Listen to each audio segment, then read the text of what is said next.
actually happening in the buffer cities. So this scenario is actually in line with this data that with this data that the emissivity increase in the buffer cities, in the buffer area, not in the city center, because the very high emissivity we can see that it happens in those surrounding area compared to the center, which is much more lower, yeah, compared to the what we call this buffer zones. What I'm trying to say here is normally the trend is the emissivity, the anthropogenic activities is actually very intense, very high density in the city center, because yeah, the density of the development, the density of the human activities, and the intensity of the heat itself is actually focusing on the city center in most of the big cities in the world. But this fact that in this study that I found that the emissivity itself is not concentrating in the city center, but in the buffer cities is actually a phenomena due to the percentage of the middle class populations of the GMA, because of in the city center maybe they cannot afford the properties and the land value that is very high in the city center. So most of them they are having houses in the buffer zones, and they become commuter. They will commute every day from the buffer cities to the city center by using the public transportations. So that is why the buffer cities here are showing the very intensity of the emissivity, because of most of the residential area, the commercial area concentrated in the buffer cities. While in the city center, maybe this one is just busy during the daytime and not very much on commercial activities. So that is the reason why this data is showing this scenario. This is a significant finding to my analysis, because yeah, of course the gap is very high that we calculate for the decade data, but the reason behind that is actually what is more important, because it is showing that the spatial distribution of the population itself really contributes the emissivity, the anthropogenic heat, and of course the intensity of the urban heat island in the metropolitan area. So of course, this study needs to be further analyzed. For example, like I need to correlate the data with the land use data, the land use change data, with the gap of the green area data, the ratio of the build up and the green area data, and probably I could also link it to the what we call that, the mobility of the population itself, because maybe during the daytime the populations of the GMA is really concentrated in the city center during the weekdays as well, but after that is going to be concentrated in the buffer area, while the transportation activities also happen as much as what I said just now. So all of the commercial activities, transportations, residentials are really contributing to this emissivity and anthropogenic heat. So of course, these recommendations, this finding is recommended for the policymakers and the planners to really think about that we have these situations in GMA, and we really need urgent solutions for this. Of course, it's going to be complicated because yeah, that's the situation, but maybe some other options, for example, like uh, maybe relocating the administrative center is one of the way, even though maybe the impact would not be today. It could uh, require maybe some years, but yeah, that is one of the way or one of the alternative beside any other alternative, for example, like the green buildings, etc., etc. So that's it for me. Thank you very much, Dr. Reni and ladies and gentlemen. Thank you. Thank you, Dr. Linyola. This is, in my opinion, this is a very, very important study. Congratulations for your study. I heard it's not finished yet, or you need you need to do more things for this study. Okay. Yeah, we still need to extract more data. For example, like the land use data, the green area data. We are still working on that, so we can do further analysis on correlations between this and other variables. Yeah. Okay, good. It's a good news and very very good data, I think. So I will directly to the audience because I think many of you have questions about, especially about Jakarta metropolitan area. For audience, if you have a questions, please raise your hands or just unmute your microphone. Just on your microphone. One or two questions. Excuse me. Yes, Mr. Utoyo. Okay, Yeah. the floor is yours. Okay. Thank you, Bu Leni. Uh, Sorry. I want to ask to the presenter. What does the presenter think if the emissivity level is high? Uh, what about the health impact of Jakarta resident? Is it still feasible as a place to live? And what are effective efforts to anticipate this situation? Thank you. Okay, Dr. Linyola, please. Thank you very much, Dr. Reni and Utoyo, for the such a very good questions. Yes, there is a conflict here. We have these situations, but at the same time, we have the fact that our economic level is still in that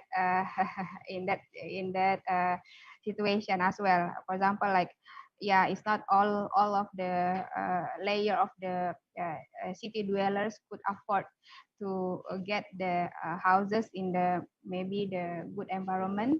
Yeah, but yeah, one of the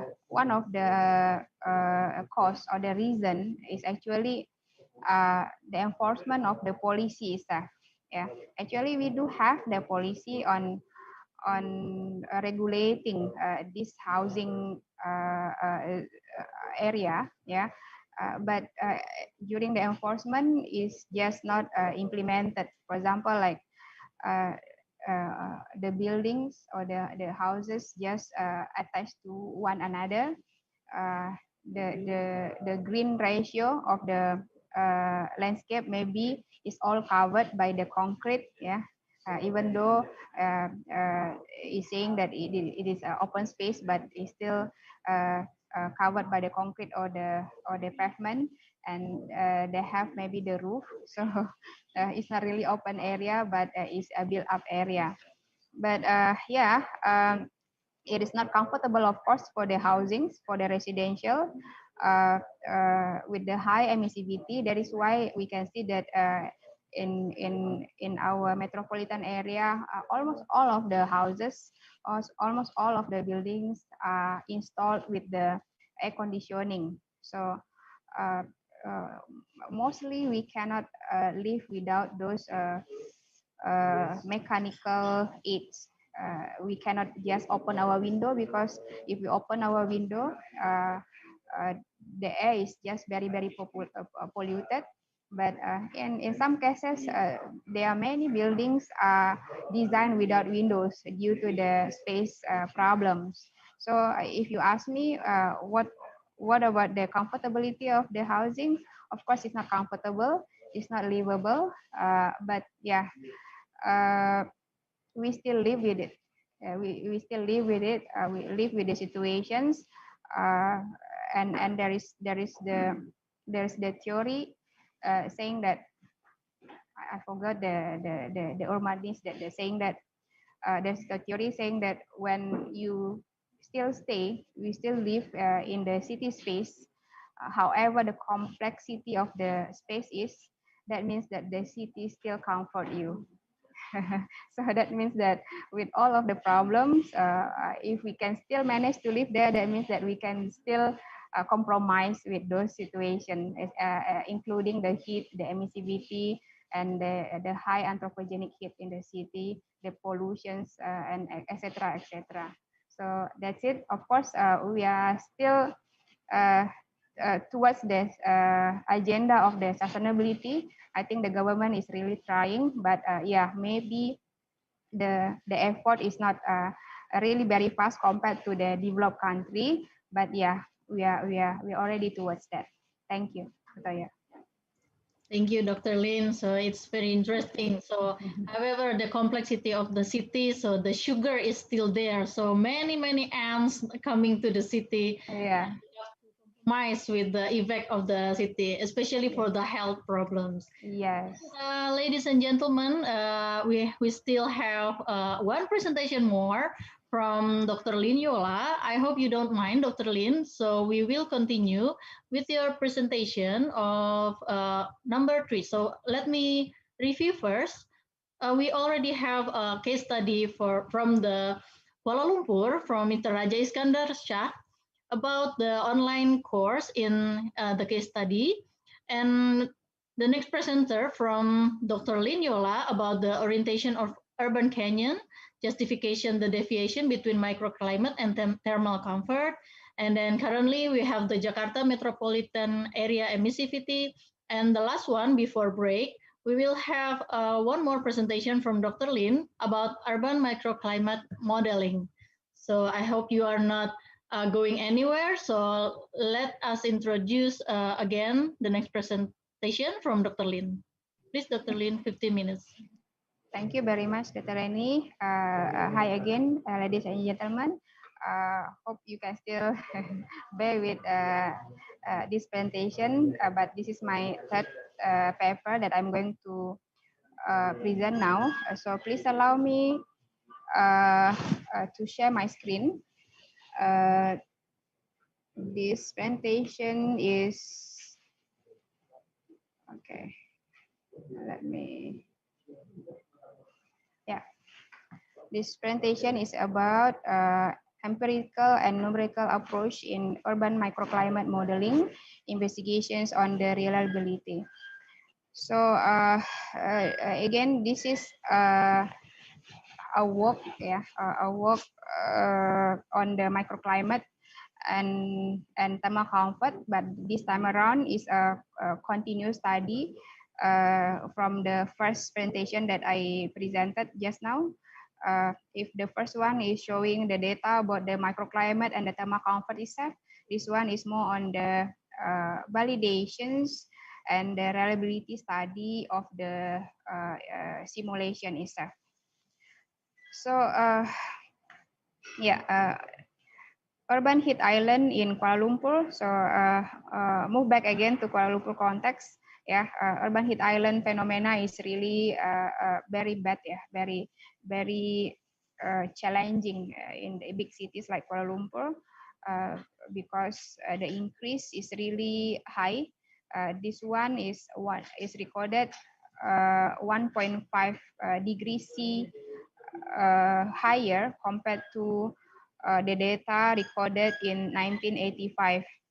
So, of course, again, I'm saying that the consequence would be on our energy demand because the hotter the city, the more our demand on the air conditioning.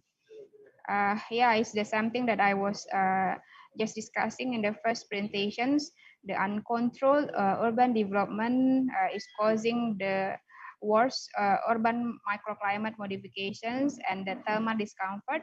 And of course, the consequences is on the energy consumptions and the increase of the anthropogenic heat, like what I just discussed about emissivity intensity in the GMA. And of course, these all of the issues are talking about the unsustainable cities. Like what I just discussed, this study brings the balance of these three components: microclimate, thermal comfort, and energy efficiency. What I'm trying to say here is all of these components have to come together, not only prioritizing maybe the thermal comfort of the city dwellers, but of course the microclimate and climate change, and of course the energy efficiency, or the uh, in this case is the demand on the AC. So before I discuss about the data, I'm just going to do some discussions on the review that for the urban and climate studies uh, and its correlations with the urban configurations or urban design. There are three, at least that I found that very significant. There are three methods of investigating the correlations between the urban physical or urban geometry with the urban climate. There are three methods, namely, the first one is the empirical model. This one is more on the investigations in the field. Yeah, so the researcher will go to the field and measure the microclimate itself and the thermal comfort.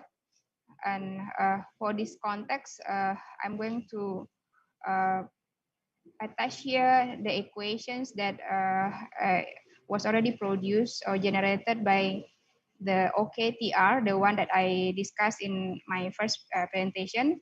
So this one is saying, he's saying that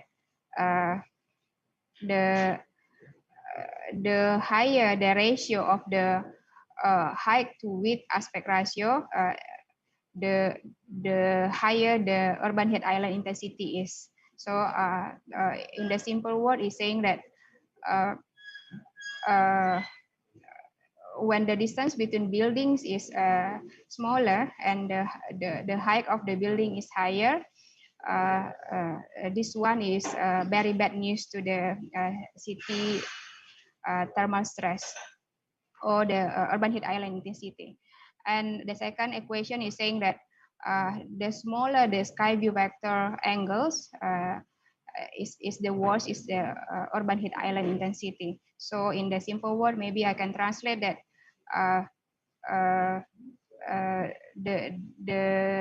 the worse or the smaller the ground surface of the city is exposed to the sky, the worse is the urban heat island intensity is. So the second one is physical modeling. This one is the follow-up method from the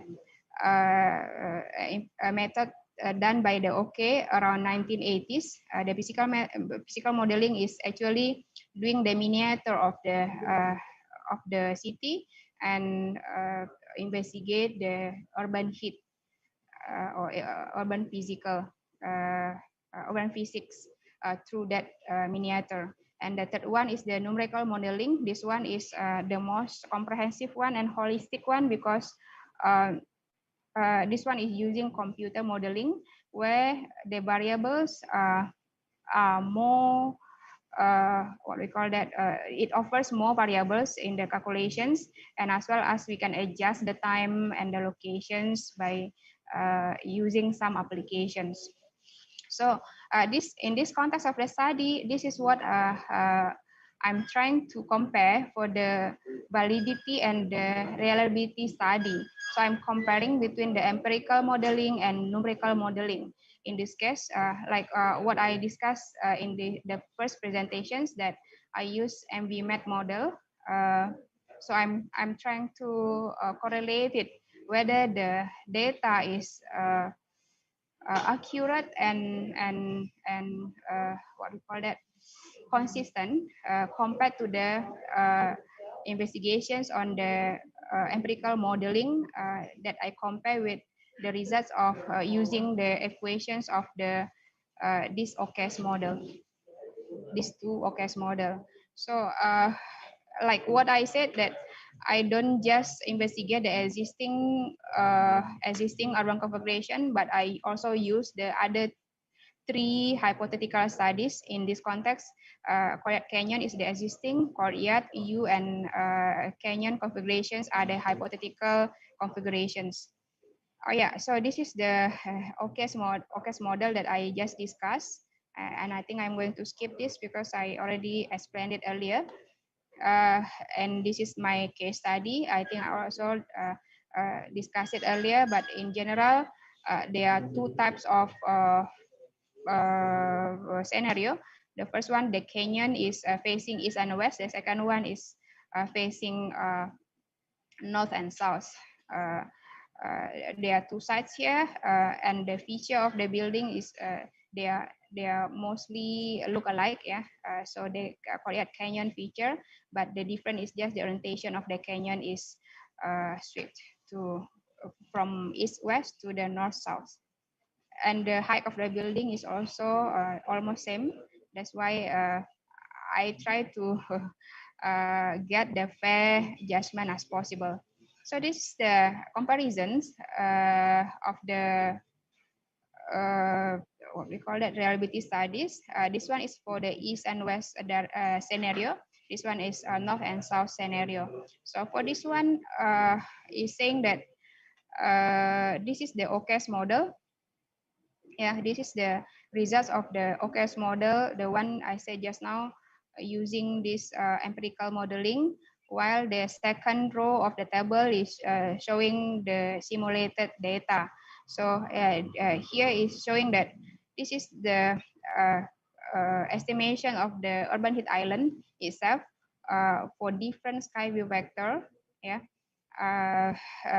canyon is the biggest, is showing the biggest sky view vector, while the courtyard is the smallest. So it's showing that the urban heat island itself is going from the bigger and to the lower from the courtyard to the canyon. While for the drop of the MVMAT air temperature here that I calculated from the diurnal to nocturnal is showing here that the canyon for this context is showing that 1.32, while the smaller one, the dropping is for the courtyard 0.27. Yeah, and this data is showing that the drop really showing in the courtyard, in the canyon configurations. But again, the U configuration is showing very high because of is facing west solar radiations. That's why the trend is not following the order. So for the north and south, yeah, for north and south,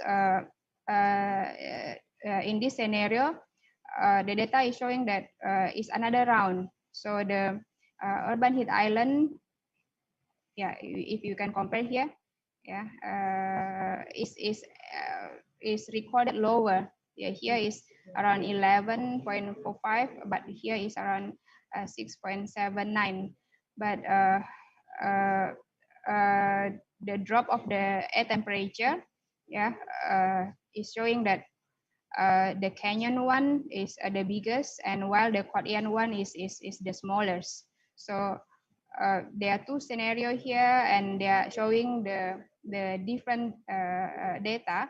But the trend for the dropping of the air temperature calculated by the MVMAT is showing that the lower the sky view vector, the lower the drop of the air temperature itself. So in this case, is saying that the simulations is in line with the OCAS model. So this is the regression analysis. Just bear in mind that the data that I calculate or I analyze in this study is only microclimate. I'm not talking about the thermal comfort in this context because the model that was formulated by the OK just now, it was it was meant or designed for the calculations of the microclimate, not the thermal comfort. So here is showing that yeah, it is valid, yeah, with all of the statistical data. Uh, uh, the p value, the r square value, the RMSE value, yeah, is all showing that the data is significantly valid. And yeah, the conclusion is showing that the computer simulations, which in this case is using the NVMet, is one of the alternative, yeah, to study, especially for the microclimate in this context, and is reliable and valid. So this one, of course, would assist the planners to strategize their design or planning in the city, especially for the configurations of the building, which in this context is a residential building. So that's it from me. Thank you very much, Dr. Reni. Okay, thank you, Dr. Lin. We have time for question and answer. So I would like directly to the audience. So audience, if you have a questions, please raise your hands or just directly unmute your microphone. Okay, the floor is for audience. Is there any question for the last presenters from Dr. Linyola? Mr. Raja Iskandar, do you still here? Or probably from the next presenters, after break, we will gather again. And some of the presenters, such as Dita Trisnawan, Mr. Dita Trisnawan, Mr. Hendy Warlika Sedoputra, Mr. Muhammad Ashraf Muhammad Fauzi, and Mr. Ahmad Eriza Aminanto will have a presentation after the break. Probably 12:30, we will gather again. But first of all, let us wrap up these presentations. Do you have any question from audience? Okay, still not there. Dr. Linyola, so this is your wrap up presentation. So I think it's very correlated with your previous presentation for the first one. So at your recommendations, so what is the most urge or the urgency between Kuala Lumpur and Jakarta? So the policy implication. So do you think the government, what is the most should be done first by the government to make or to do your findings in your opinions? Yeah, thank you very much, Dr. Reni. Actually, we already have the policy set to regulate this, at least for the basic one. For example, like the distance between one building to another, and as well as maybe the land surveys, land surveys in the city center. The most urgent thing is actually the enforcement of the policy itself, because the policy is there, but it's not fully enforced. This one is actually happen everywhere, including in the what we call that, in the poor area, as well as in the elite area, because in the elite area they also cover the urban surface with the concrete, and the distance between buildings is also filled up by some other things, for example, like their garage, and they have another small room next to their house, and this one will what do you call that, will add up into the worst scenario of the urban physics of the city. the city would be blocked. The material of the building is storing the heat, etc., etc. So everything come together and make the worst scenario. So I think, of course, the two cities policies are already fine. Kuala Lumpur is already having their policy on distance between one building to another, but Jakarta is also having that, but it's not fully enforced. So our problem is actually in the enforcement of the policy. And as well as the maybe the behavior or the attitude of the society. Sometimes the policymakers and the local authority already try to enforce it, but our society refuse to follow. So I think it's a call, it's an urgent call to for everybody to do their own role, including the societies and the policymakers. That's it. Okay, okay. Dr. So Raja. the both of the cities have a common problem. So, Yes. so that's the enforcement, law enforcement for Yeah. the policy implication. Okay, there is a message privately sent to me from Mr. Raja Iskandar. He asked about, may I ask what makes you choose Kuala Lumpur as your study population? That's for Dr. Lin Yeah. from Mr. Raja. Yeah. Thank you very much, Dr. Raja. I was previously live in Kuala Lumpur. I was working there for around 11 years. So Oh. 11 to 12 years. There's also when I also did my research when I was lecturing in Kuala Lumpur.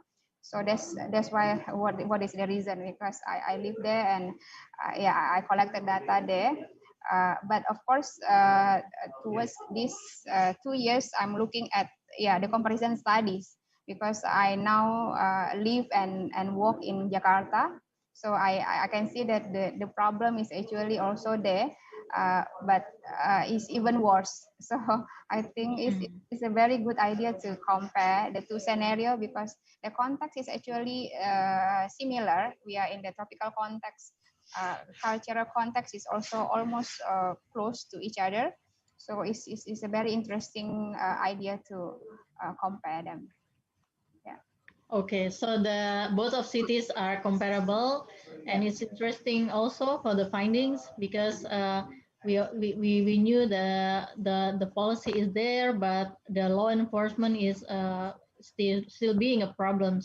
So Mr. Raja said, "Wow," because he said in privately. So he noticed, "Wow, he's surprised with your experience living in Kuala Lumpur for 11 years." So welcome to Yeah. Jakarta again. Okay, Mr. Raja, can you, if you don't mind, you can ask another questions to Dr. Lin? Yeah. Dr. Raja. May I ask because since you do a comparison between Jakarta and Kuala Lumpur, however, perhaps the intensity of the city might be differs because if we're talking about Jakarta, I think Jakarta is almost like a metropolitan size city, right? It's bigger than Kuala Lumpur. Kuala Lumpur, I think, is a bit smaller than significantly than Jakarta. What do you think, Dr. Linola? Yeah, you are very right. The scale of the city is actually different. But what I'm doing is actually there are different layers of the study. The first one is more on the microclimate. But towards the end, I would investigate for the urban scale, which just now that I just presented the study on the emissivity. So for the micro scale, it is actually just almost same. Yeah, of course, the surrounding development would influence it, but yeah, for the microclimate, it's more on the building scale or the distance between, or maybe the open space in between buildings or residential area, and yeah, of course there are other features to consider. Yeah, for example, like the urban roughness of the city, which of course in Jakarta area is more complicated, is more dense, But just bear in mind that the Jakarta itself, the density is concentrated on the buffer zones compared to the city zones. So if we compare the micro scale, Jakarta and Kuala Lumpur almost the same, unless the one I said just now, some policy enforcement, law enforcement are not really done very well in Jakarta. For example, like the distance between building become uh, very small or not at all, maybe in some scenario because of because of that enforcement of the policy is not done very well. In this case, Jakarta is not better than Kuala Lumpur, but in the main component or main considerations, they are almost equal for the macro scale. Thank you, Dr. Raja. Okay. Yeah, we are on the last minutes of sessions, but we have one comments from Mr. Puji. Congratulations, Dr. Lin. You are a very productive writer. So my question, what is new insight of your current research? Probably the other research, right? If I'm not wrong. Can you explain another research about your new insight of your current research? Probably the another research, as I don't wrong to understand. Yeah, if I try to understand it, maybe this one is talking about the novelty or Novelty. the Okay. novelty or the significance of the Okay. research itself. So what I'm trying to say is the study done by OK, it was done in Western countries where what we call that, where the context of the cities are almost in four-season countries. So the what we call that, the new implications or the novelty of this research, I'm using the same model, the equation that formulated just now. There were two equations just now. I used that model, but in tropical context. So I already investigated in so many studies. This one is not yet done. So I try to do that in tropical context as well as in Kuala Lumpur and Jakarta context. And I found that this model, even though it was formulated from the investigations done in the Western countries or the four-season countries, is still applying the same objectives or the same concept, that the height to width aspect ratio and the sky view vector angle is really defining the heat stress in the urban space. So I'm saying that this one is applicable to the tropical context, and as the finding of the result is saying that the geometry of the urban spaces is really contributing to the urban heat island. So the country, the policymakers or the authorities need to consider this and make the specific maybe policies to do so, to consider, for example, like for the bidding regulations and so on and so forth. Okay. Yeah. Just last question, please quick answer for this. There is a private message to me from Mr. Dita Trisnawan. Is it considered too late to implement the policy on this, or we can apply it a little bit, or and then a little bit by bit? Can you answer that? Yeah. Thank you very much, Dr. Reni. And who was that just now, Dr. Raja? No, Mr. Dita Mr. Trisnawan. Dita. Yeah, Dr. Dita. Thank you very much, Dr. Dita. Is it possible? Yes, of course, it's possible. But I specifically saying that this one is 100% possible for the new, city development. So the one that that we are doing in Kalimantan now, we can directly implement this. That the urban configuration should consider maybe the ratio of the height to width aspect ratio and the proper sky view factor to mitigate the urban heat island impact. But what about the current situations of the complexity like the Jakarta metropolitan area? Is it possible? It's still possible, but not 100% because the buildings are already there.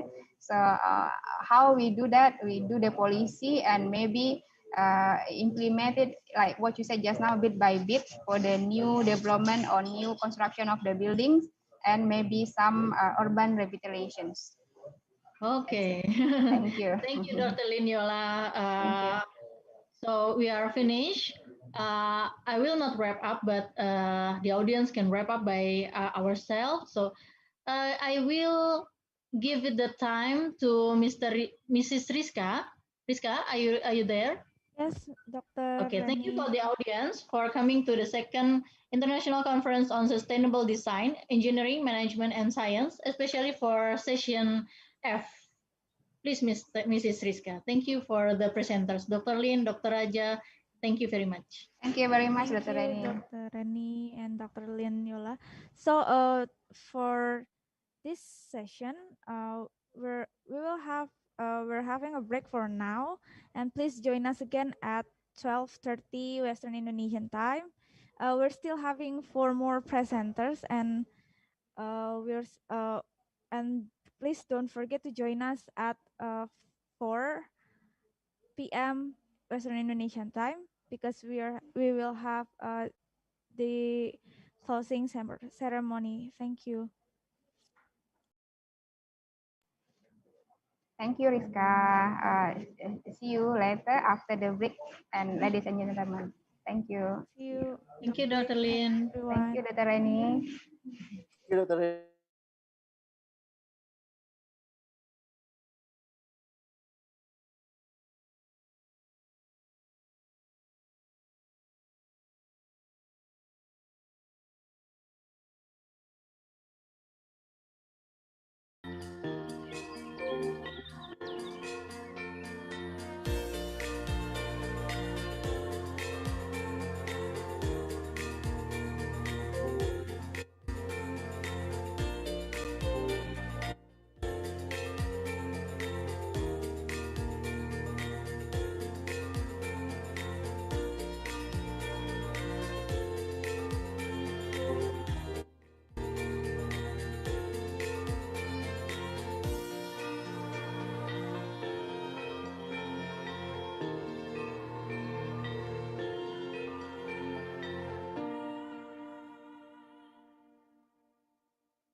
Asia, with its vast and steady growth, has turned itself into the leader of global economy.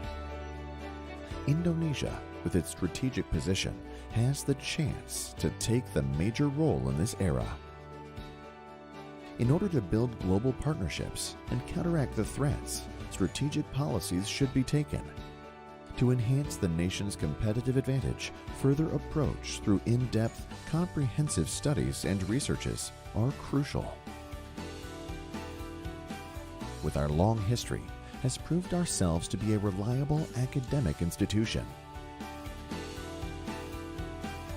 After successfully adapting into distinct programs, in 2016, officially the program turned into School of Strategic and Global Studies.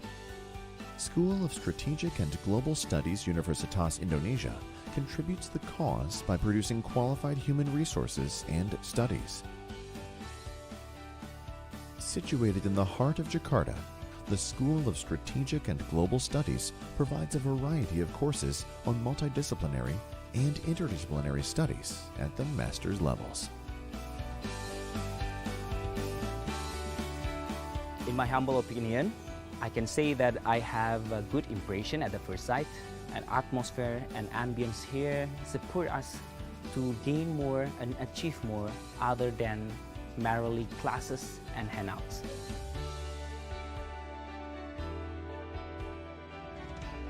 I think that is a very promising because of the multidisciplinary approach that Universitas Indonesia offers us to study. For another reason, the situation that I actually got in the classes is a lot of interesting current issues that we're talking about, so it's academically fulfilling for me. With dedicated and qualified lecturers from academic and practical background, School of Strategic and Global Studies Universitas Indonesia produce scholars and practitioners that will ready for global challenges. Together, we build the nation for a better world.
And then after the study, we found interesting patterns, especially on surrounding gates, which become the fortress, where the gates serve as a fortress, and then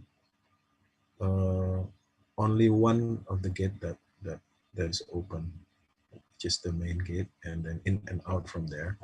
There's no access to people or only motorcycles or even cars on the other gates. In details, we'll show you. This is the main entrance, the main gate of the housing complex. Current condition. This there are gates, not the tall gates, but it's open gate, always open. But during the night, it will be open and close. Depends on people who coming in and out. There are some CCTVs also. Security guards also works here. This is the second gate, which always close, and as you can see here, there's some small shops and parking areas and motorbike taxi shop, another small shop in this area. This is the located here on the map. The third gate is this one. You can see that the gate is fully function, and there's quite a very tall gate that people cannot access anymore. And there, the gate has become dirty, and then the hawker stand here and then have almost permanent stand. The fourth one is near the Kelurahan office. The offices of Kelurahan is here, and has become the gate is always closed now. Different than before, that they sometimes open during school and during working time, during the busy hours. And then there's some small shop here. This one new actually is probably 1 or 2 years before now. And there's some, this parking area has this is the car of the Kelurahan office, and another shop in this. The last one is this one. It's always closed also, and you know some properties has changed into tutoring center, and there's a garbage carts as this part has served as the terminal of parking the garbage carts. The gate looks like this. You know, there's a portal and there's another fence, very high fence gate. No access to cars or people. So the gate intensity, here you can see the graphics that based on the survey that tells us about the intensity of the use, and also how dirty, crowded, and also another variables of usage of the inside and outer side of the gates. So the objective of this research is actually to see how this research can help urban designer to consider how the social aspect of fortification and its openness can impact the design. And how the fortification and the condition of space can also affect the how the urban designers design the area. As you can see that based on the research and survey, the community took advantage of the areas that were formed as a result of the fortification.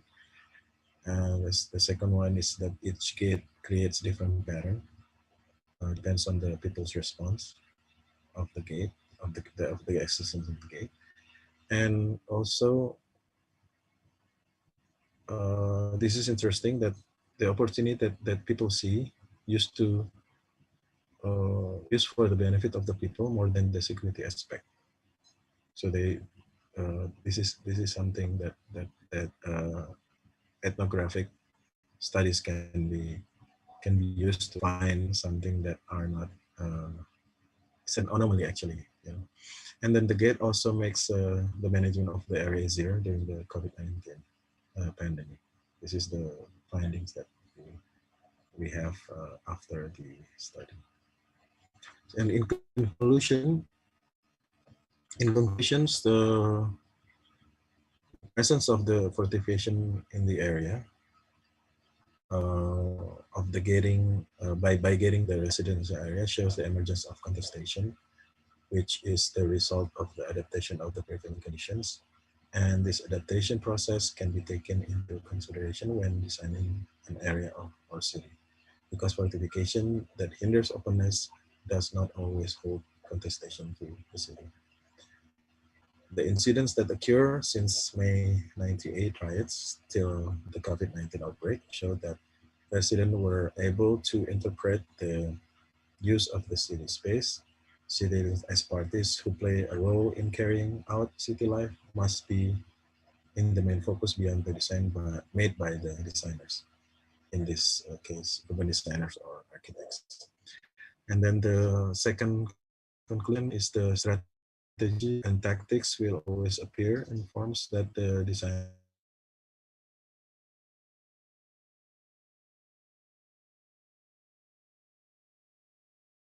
instead of making design that are forcing and dictating the movement patterns of the people, it would be wiser for the designers to provide space for the growth of public creativity so that the contestation that occur in urban spaces are even livelier. So that would be the end of the presentation. Thank you very much. All right. Thank you very much, Dr. Dita, for such an interesting study. Before I have some questions, I throw to the floor first. If any of the audience have any questions to Dr. Dita, please welcome.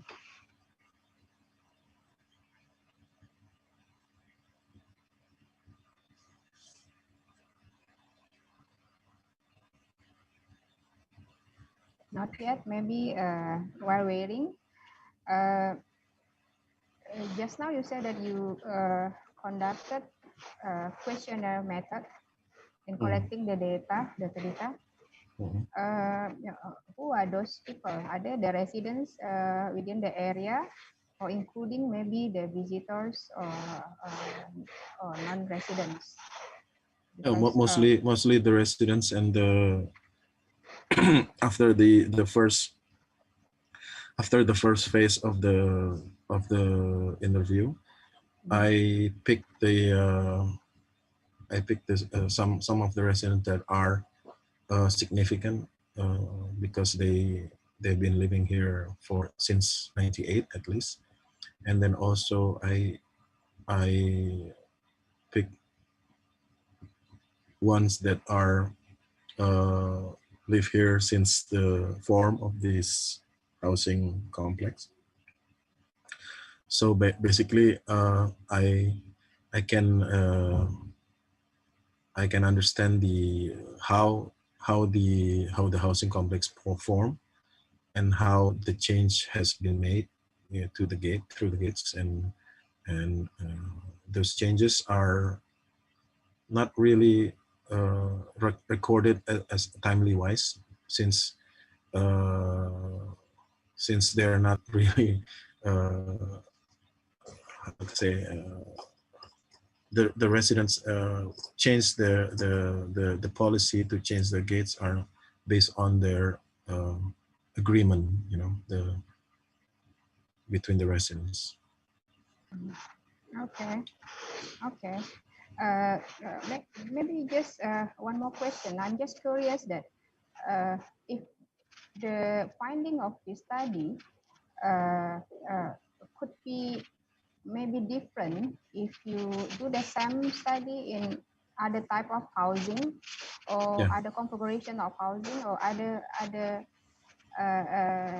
type of residence. What I'm trying to say is this a contextual finding or is applicable to any other context of housing? Yeah, many housing complex in Indonesia, especially within the urban setting, has this same contextual, since they do have access to go inside and out the housing complex. Since the pandemic, most of them are limited to access from the outside, and only the residents that are they're the one who knows the gate. Sometimes if you go to for example the other housing complex close by my study area, we can get lost because we don't know which gate that are open.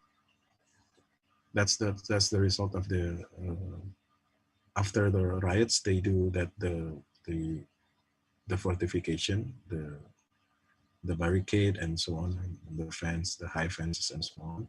And then now during the pandemic, it became even harder to get into one's house, just because it's not easy to access, because they do have the residents agree to limit the access to outsiders, basically. Yeah, you are right, and that's very important and interesting area as well to investigate. I think the impact of the gate, the design of the gate or the system that they use in the gate could also influence what you call that the COVID-19's impact as well. So I think if for the studies.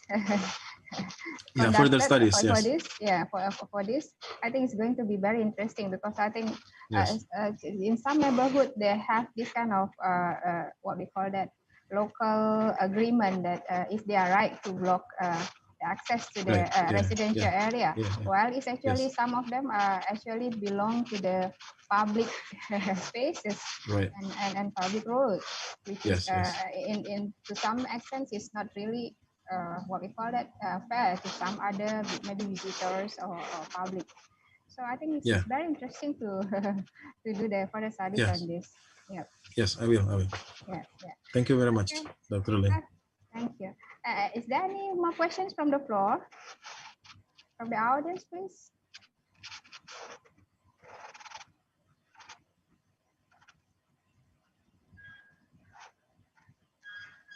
I think we don't have one.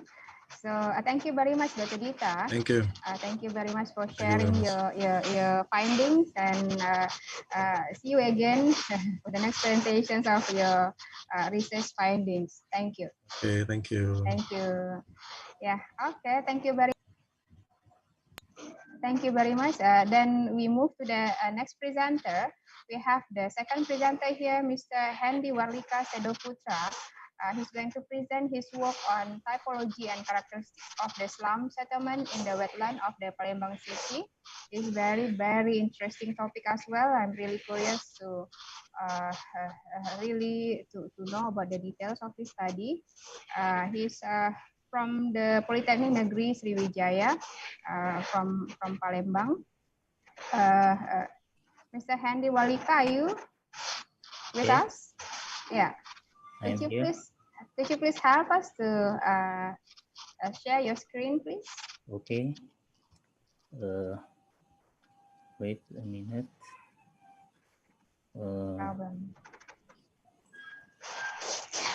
Okay. You can see my presentation. Yes, very clear, but maybe you could help us to do the slideshow, the full view of the slide. Yes, now it's all right. Okay, so thank you, Mr. Handi Walika. You have 15 minutes. The floor is yours. Okay, thank you, Mrs. Linyola, for the opportunity. I would to explain my research about but before Assalamualaikum warahmatullahi wabarakatuh. My name is Hendi Warlika Sedo Putra, and then I'm lecturer in civil engineering Polytechnic Negeri Sriwijaya, and my team Mr. Baitullah Al Amin, he's from Sriwijaya University, and Mr. Ibrahim from Polytechnic Negeri Sriwijaya. And we conducted research on typology and characteristic of slum settlement wetland of Palembang city. The background that we adopt in this study, what the residential area is an element forming the urban environment with the function of living and doing activity. Everyone certainly hope for good residential environment, but the phenomena in the urban settlement environment is the existence of slum settlement in several corners of the city, and then the high urbanization, illegal land placement in the urban environment, and the unfulfilled minimum service standard in urban area are several factors that influence the growth of urban slum settlement.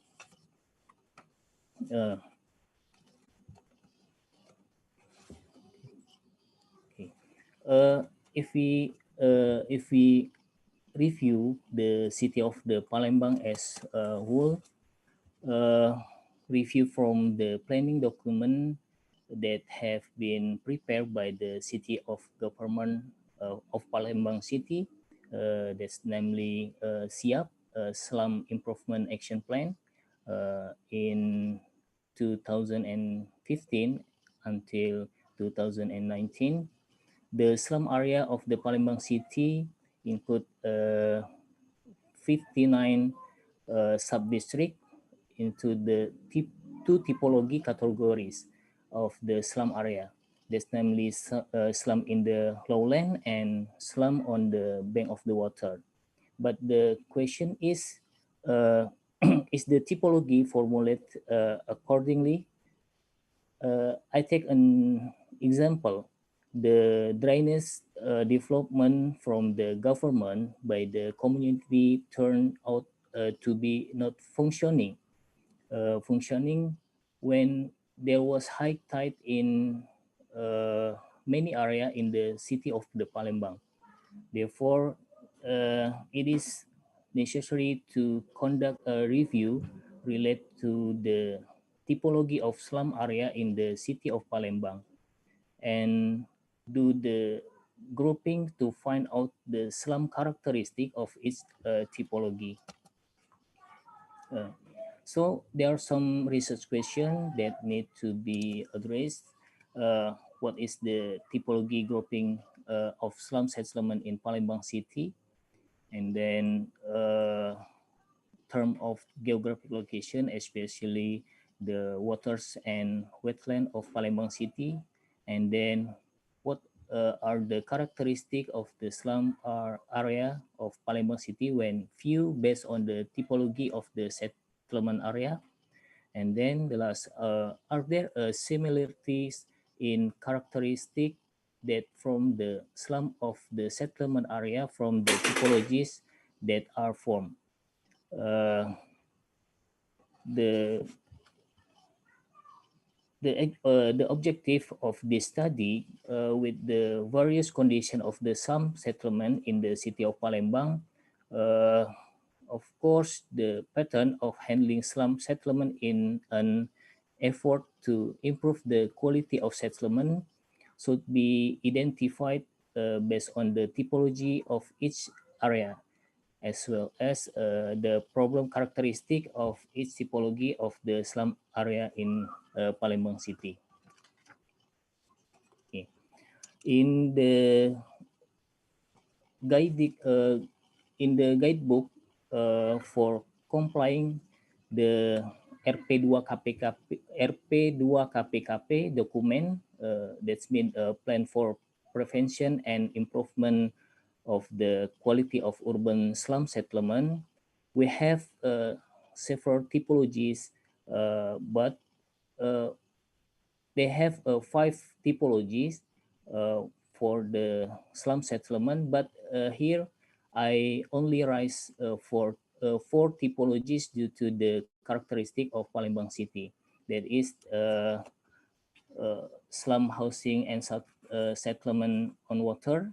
This typology is shown from the physical structure of the building directly above the water, both in the tidal swim and low tide and the tidal rivers. And then the second, slum housing and slum settlement on the water edge. This typology is identified by the physical position of a building that is positioned on the edge of the water. And then slum housing and slum settlement in the lowlands. This typology is identified by the physical structure of buildings on land or lowland with a slope of less than 10%. And the last, the slum housing and slum settlement in the hills. This typology is identified by the physical building located in upland areas such as mountain or hills with land topography more than 10% and less than 40%. Okay. For the research methods, to find out the typology of the slum settlement in the city of Palembang, we use the method overlay the water data, tidal water of Palembang city with the on the distribution of slum distribution in Palembang city using the QGIS program, the hydrological data or water of the Palembang city, which are obtained from secondary data from the Palembang City Development Planning Agency, and also the result of analysis related to the tide of Palembang City. Data on the distribution of slum area in the Palembang City based on the Mayor Decree number 4088 of 2014 and the spatial data of Kotaku program in Palembang.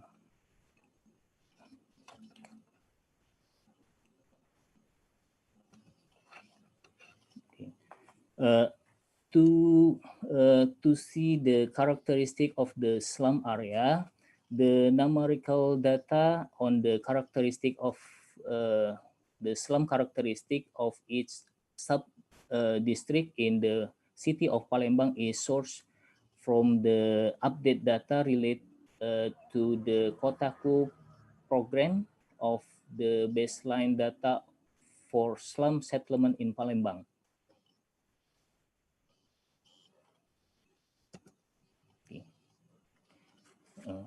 For the illustration, the Palembang city has average height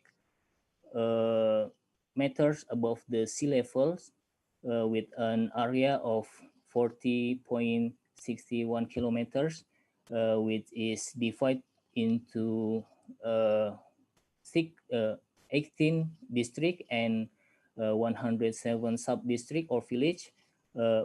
Palembang city itself has many as 108 tributaries, and there are 4 large rivers in the city of Palembang. And then we try to analyze the water condition during high tide and low tide in the city of Palembang. The preceding condition of the water area in Palembang city is made by overlaying the aerial image map of Palembang city with the river network data, include the large river and the small river. And swamp area include the conservation swamp and cultivation swamp, and then reclamation swamp, which are calculated from the receding water condition. And then tide condition were carried out by modeling for 4 major river basin in Palembang. There's namely Sungai Musi, Sungai Komering, and then Sungai Keramasan, and then Sungai Ogan. The hydrograph analysis of the floodwater discharge to sea in inundation area in the city of Palembang using 20 years return period. Tide forecasting is carried out using measure data in the Musi rivers. And then from the result of this analysis, it was found that the average tide level in the city of Palembang was 3.3 meters above the sea level. Okay. From the result of the overlay of tidal low tide condition, we can find several typologies of slum settlement. There is slum settlement on water, and then which are spread across 5 sub district and 7 neighborhoods in the area, with a total slum area 13,349 hectares, and then slum settlement on the waterfront spread over 18 sub-districts with a total 111,125 hectares, and then slum settlement in the lowland spread across 57 sub-district of Palembang city. Okay, from the result of the overlay of tide condition, we can find several typologies of slum settlement that there are some settlement on water, and then slum settlement on the waterfront, and then slum settlement in the lowlands. From the theoretical study that we mentioned earlier, understanding the typology of settlement was determined by tide and low tide condition. For that, we conclude a typology based on the tide condition. As a result, we try to process the data and categorize them according to the typology of the slum settlement. Okay. This is for the characteristic based on the typology area of slum settlement. The first is slum area on the water. From these pictures, we can see we can be seen from the graphic of the problem as follow. The general description of the slum area above water in the city of Palembang for the classification of the slum level is mild slum with a total numerical data score of 31. There is a range from 19 until 44. With the main problems in the area is fire protection facilities. And then this is for the characteristic in slum area on the waterfront. If we see from this graphic, the general classification of the slum levels, this is same about with slum area on the water. In the mid mild slum,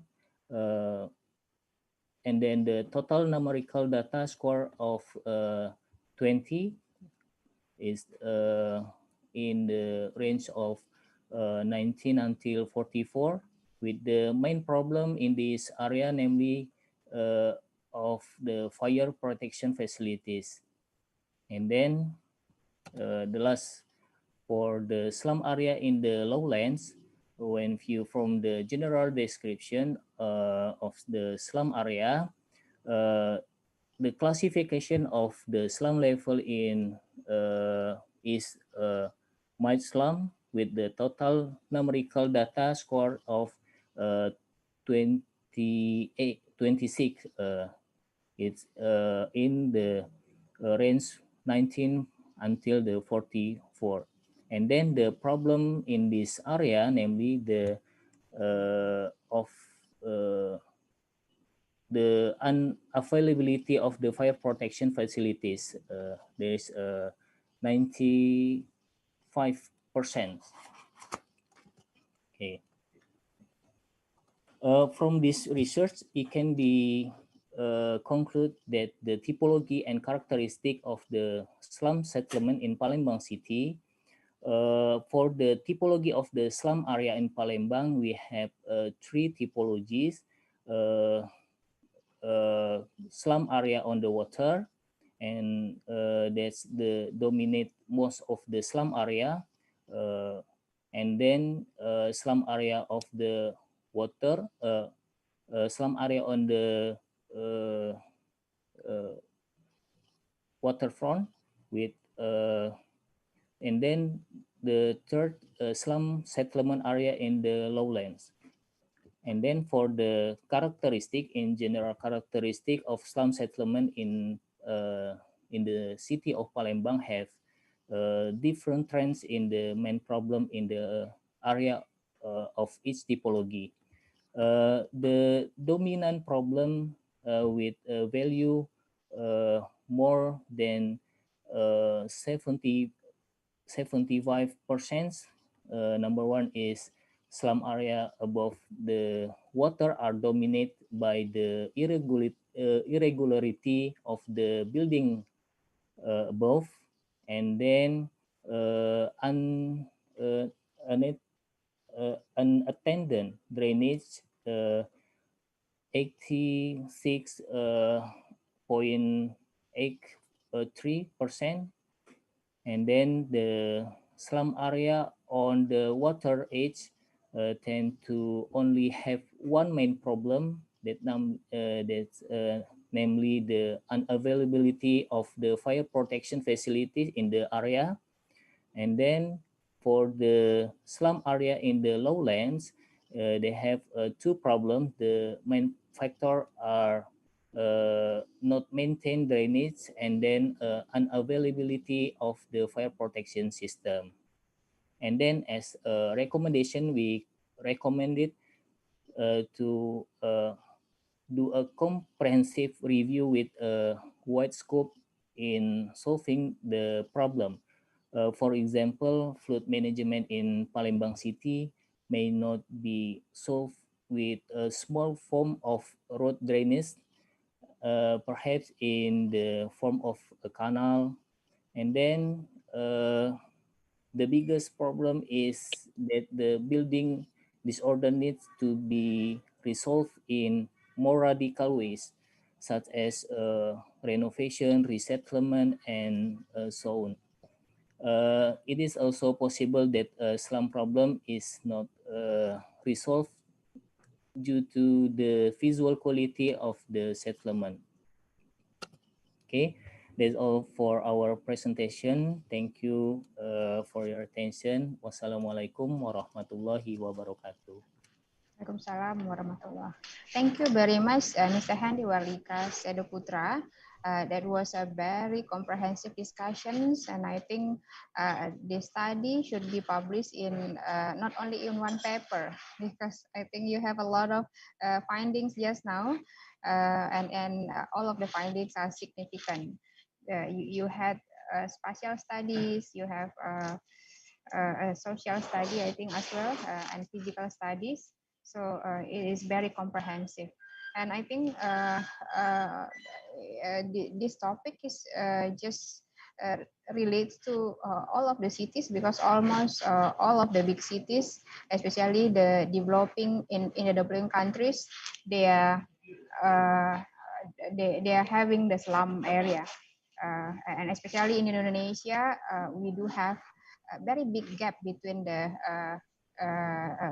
what we call that low class housing area and the high class housing area. In all of the cities, we have those. We have some elite housing areas. We have housings in the slum area.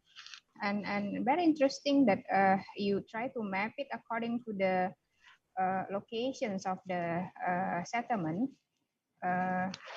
according to the its positions to the water bodies, the river, and maybe on the water for the what we call that, along the river, and maybe not too far from the river. So my comment is, I think it's also very good maybe to suggest further works later, to correlate it with some other variables, for example, like access to the settlement itself, because maybe previously this kind of settlement was very what we call that, growing in those areas due to the water transportations back then. But now we already moved to the road transportations. Everybody is just driving. We no longer use the water transportations as the main transportations, unless maybe in Palembang, some still use the river. Still use the water transportation for certain purpose, for example, like the fishing and the going to the island. I think there is one island where they pray. I can't remember the name there, the name of the island. Yeah, but they still use the water transportation, but not very significant. So what I'm trying to say is, maybe it could be good as well for the further studies to study how this settlement along the water bodies be related with the spatial studies of the transportation routes, and of course any other social variables. Okay, that's my maybe comment. Is there any questions from the floor?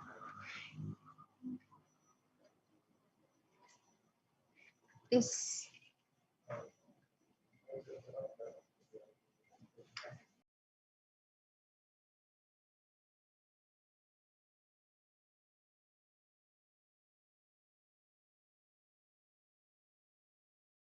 Okay. thank you for your advice, Dr. Linyola. It's I just look as just forward to that suggestions. it can be divided to the several parts of the research. Of course, of course. Palembang is very memorable to me. I was there for some years back then, and yeah, I can still recall those area along the Musi River.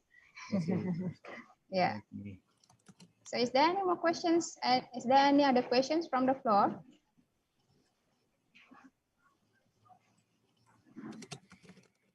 No, Mr. Ashraf. And then I agree with your statement, Dr. Linyola. That's right, because we know that the formation of the slum settlement also follows the space of place of work. So public transportation must be considered in order to move urban slum settlement from the inner city of the Palembang, because we know the government have many programs to solve the problem of the slum settlement. Yes, yes, definitely. And to my opinion as well, the social studies suggest that their income is also very interesting to investigate, because sometimes they are not what we call it, they are not that poor, and they can afford buying the house, but they choose to stay in that area because it's what we call it is their culture. They are really attached to the what we call that, fishing culture, and yeah, living in those what we call that, the kampung along the river, and with their all of their relatives and culture, with eating the pempek in those area. Okay. No more questions. I think we're good to go. Thank you very much, Ms. Handy Warlika. Thank you for your very good insight, very good sharing from Palembang. Hope we still see you in our next conference. Okay, thank you, Ms. Accommodate more findings from your research. Thank you very much. Thank you very much, Dr. Linyola. Thank you. Okay, thank you very much. Then we have the next presenter, Mr. Muhammad Ashraf Muhammad Fauzi. Hello, Assalamualaikum. Waalaikumsalam. Clearly, yeah? Yeah, he's from Multimedia University with his study entitled Combating COVID-19 Workflow and Distributions of 3D Printed Face Shield. I think we all related to this topic because everybody is now using the face shield or the mask. So very, very updated topic. So we can't wait anymore. Please, Mr. Ashraf, the floor is yours. Okay, I share my screen first.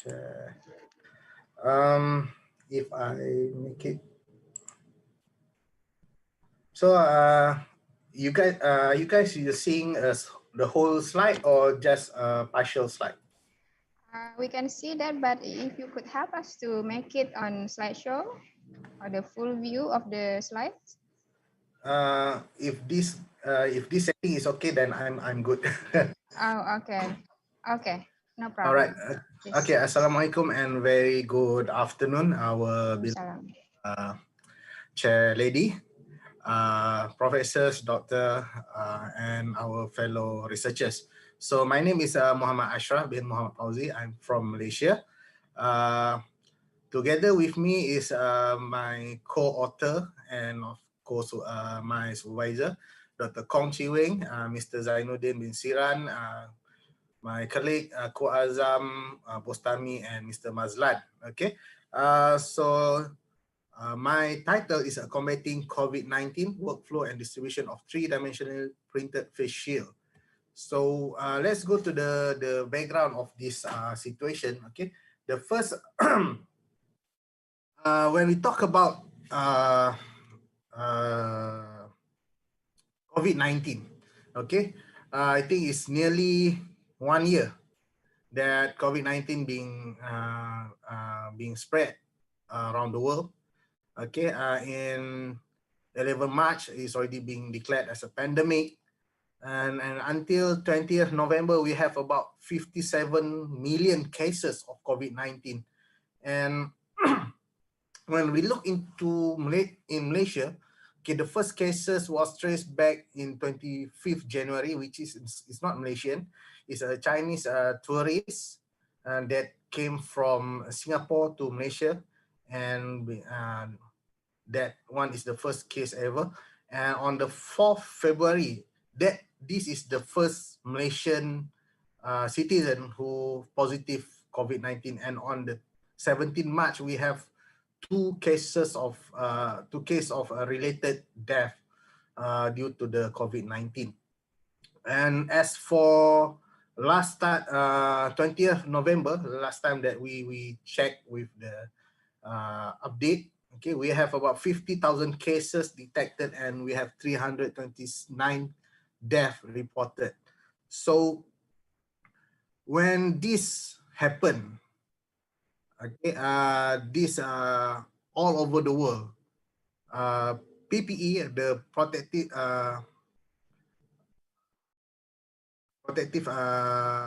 attire, okay, facing a shortage.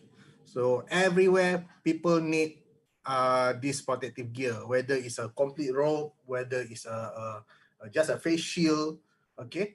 And in Malaysia, is as early as April, Cheng, okay, Dr. Cheng ran a survey, and 80% of our frontliner who joined this survey mentioned that their area, their office, their hospital, their clinic have facing a shortage, and 60% of this survey, okay, this participant of the survey opt to their own DIY solution. Means that they create their own robe, they create their own face shield and whatnot. And this sparked the issue on how we as a community want to help the frontliner. How we as a design practitioner, or me myself as a academic or a practitioner in 3D printing technology, want to contribute or want to help. And what is the process that we need to go through, and how we want to distribute it, how we want to cope with the shortage of this problem. Okay, so as early as March, okay, one of our fellow 3D printer enthusiasts, okay, start to initiate a movement where one of his friend, okay, Adrian Wong, come out with a team up for COVID. Is a movement where have a platform to gather all the enthusiasts, or all the whether it's coming from the private sector, whether it's academician, whether it's a hobbyist, or even whatever it is, okay, to get together and to come up with a solution. So this portal of Team COVID, okay, they have a part where people can register as a volunteer or a printer. The other part is a requester or a party, those who need help, to contact and ask for help, ask for we need some amount of face shield. We are located over here. Can you help me? And then there's a part where what you call that? People or anybody can chip in to donate, to give some token or to give some money in order to help team up for COVID to produce much more printing or to print the face shield. So one of the question is how we want to ramp up the production, because the demand become higher and higher. during that time. So we opt, as a 3D printer enthusiast, we opt to the FDM technology, which is fused deposition modeling. It's like a hot glue gun. If some of our fellow researchers might familiar with doing those fake flowers, those ornaments. So when we want to stick together, they use a hot glue gun. So the hot glue gun have the gun itself, the heated element, and the glue sticks. So the glue stick goes to the gun melt the glue, the melted glue goes to the whatever part that you want to combine, and then it's hardened. So same goes to this technology, where if you can see over here at this printer, okay, at the blue roll over here, this is what we call a filament or material. Okay, over here we use a polylactic acid or PLA, and this filament being pushed to the, excuse me, over here we call it a nozzle, and the nozzle heat up the filament. The filament will melt, and we will align it one layer over a layer on the platform. This platform we call it excuse me, a back plate, and it will form an object. Okay, so why we use this? Because FDM technology is the most cheapest technology for 3D printer out there. Okay, and easy to use. If you don't have any information or knowledge regarding 3D printer, if you buy one, you can learn it by YouTube. You can learn it by manual easily. We done few short courses throughout the years. A primary school student, age of 8, age of 10, came here. We teach them a few hours. Straight away they can do on their own. So it's very easy to learn and very easy to use. Of course, when we talk about the price range, it range from as cheap as 700 to 800. Okay, as same as a mobile phone, and it goes to 100,000. Of course, in this case in our department, we use a quite step model, which costs around 12,000 and 18,000 per printer. But there's a volunteer out there who's using a much more cheaper printer and still can produce a good one. Okay, so the process that we think that we need to consider over after we going through the printing process, is the first one is to acquire, and then the second one is to convert, and then to print, and then to assemble. So I think I need to ramp up my presentation. So the first is to acquire. So if we have we need to get the 3D file first. In order to print something, we need to have a 3D file. So over here we use a design by a Swedish company. There's a lot of design out there, but the first one that being produced by Prusa will cost about 3 hours 40 minutes to print, and this one is is about 40 to 45 minutes to print. So when it's come to this, the question is how we want to make it faster but still retain the functionality and the what we call that, the strength of the so we start to tinker, we start to change the nozzle size, layer height, and whatnot, fluid, and then the outcome is we managed to reduce 40 minutes per frame to 15 minutes per frame. So when it goes to the printing part, we divide it into 2 shifts, the day shift and the night shift. The day shift, we print it 1 pair in one go. So in a day, because of we have a heating time and a cooling time,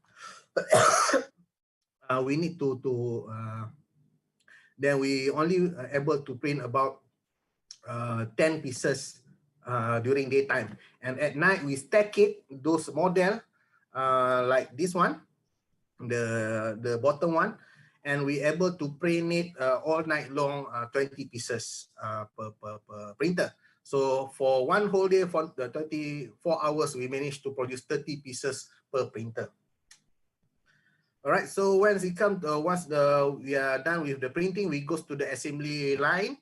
Okay, once we for those who print for those printer that we only print 2 pieces per time is easy. We just take it out and then we install, we assemble with the PVA sheet and then straight away we can wear. But if the stack, we need to dismantle, we need to cut out the support structure and whatnot. So over here you can see one of our students is parting out those parts, those support structure and whatnot. Then we are able to assemble to put the PVA sheet to become complete face shield. So next will be the distribution workflow. So at that early part, we still have a problem of communication, who to contact, who want to distribute, who want to print this area, whatnot. So after a while, we come up with the distribution workflow where all the requester goes to the Timah COVID website, and then it will cascade down to the nearest satellite printer. For example, near the nearest hospital to the MMU or this university is Hospital Putrajaya. So whenever they request, for example, okay, they need 300 pieces in 3 days. So they go to the Timah website. And then Timah website detect that MMU is the closest volunteer to the hospital. Then we respond to that.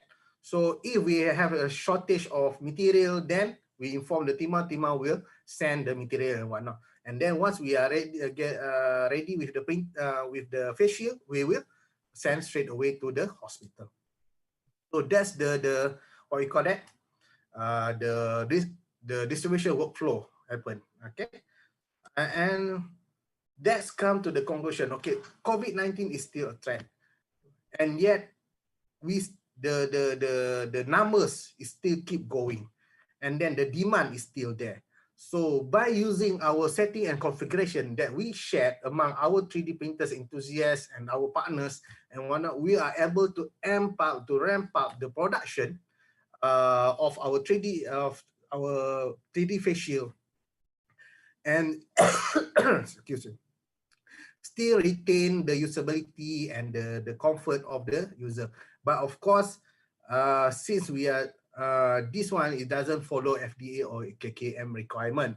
So from our from the response from what we get, this is good enough to be used in the non-critical area. So so those are specifically being approved by KKM or the FDA can be used in the critical area in the COVID-19 ward, and our face shield can be used in other part like the filtration area or registration area or another kind of ward. And of course, to other frontliner, like for those our officers, our police, and our army who guarding the border or the roadblock, they also can use. We also have a request from kindergarten, from the groups of local people to support them with this kind of face shield. And yes, you can. Yes, we can. We are able to provide it, and these are good enough to be used within 1 hour or 2 hours of usage. So by this initiative, also we also spark the interest among multinational companies to involve and contribute, and they are not just also since they are having a huge amount of fund. They are not just going to the FDM technology, they will go for the plastic injection molded and whatnot. So that's it for me. At the end, I would like to acknowledge Timah for COVID-19 who rally this movement in Malaysia, Yayasan University Multimedia, because and IX Telecom who funded, instead of just Timah COVID, who fund us to print this face shield, but also to distribute. Of course, our every frontliner who sacrifice their daily routine and whatnot to our safety, and the whole 3D printing community who involved in our what we call that, our movement. So I think that's all from my presentation. Yeah. Thank you. I stop sharing now. All right, thank you very much, Dr. Ashraf. That was very interesting. I'm just curious. Yes. Is this a commercial production or is a CSR? Because I can see that the price is very low. Okay. Yeah. This start as a CSR. CSR. All right. Yes. All right. See, actually, it's not just a CSR. It's a community response where All right. it's not start from the company. It start from personal, means hobbies. All right. All Over here in Malaysia, we have a 3D printer community. We All have right. people who are very into 3D printing. They get together first in order to respond to this shortage, and they start to reach out to the company, the academic. So at that time, then we involve in this project. So of course, this have potential to be commercialized. Like there's a private entity asked us, well, can you print for us or whatnot? So we say, okay, Of course. since you are using, but you are private entity, so yeah. for free, you need to pay a small amount for the material and whatnot. So that's what we did for the time. All right. So if it is commercialized, I can Yes. see that just now the price is 0.28 ringgit, as low as that. Oh per no, piece, the per price piece. is the 28 cent is the PVA sheet. This one only. Oh, I So this see. one Okay. is 120 per spool, and it will produce 70 pieces, and it costs you Alright. about one ringgit 70 cents. So the total cost will be around 2 ringgit plus. Still cheap. Ringgit plus. Yeah, still Okay, cheap. still low cost. I think Yes. still very low cost. Okay. Yes. Okay. Thank you very much. I think is there any questions from the floor, please?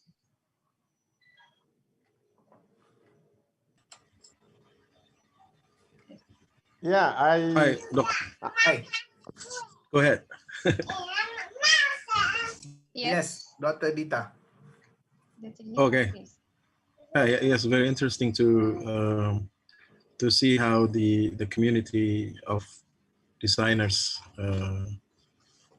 make this movement to do the good deeds to the people during the pandemic. I just wonder how when it start do you just gather as a hobbyist of printmaking, and or there's an initiator who started it and then get together and then do the printing, Okay. or Is it? Okay. So first of all, they already have a community, like I mentioned in the previous slide. Okay, there's already a 3D printer community, but there's as early as March, there's a one Mr. Noafiz Fuad. He's coined up, said, okay, out there, Prusa already started. Prusa already come out with the initiative. Why don't we Malaysian start to do that also as a whole? By that time, the shortage haven't been report yet. The shortage of the report only being report in April. Okay, but at the low level of people already talking. Okay, I see.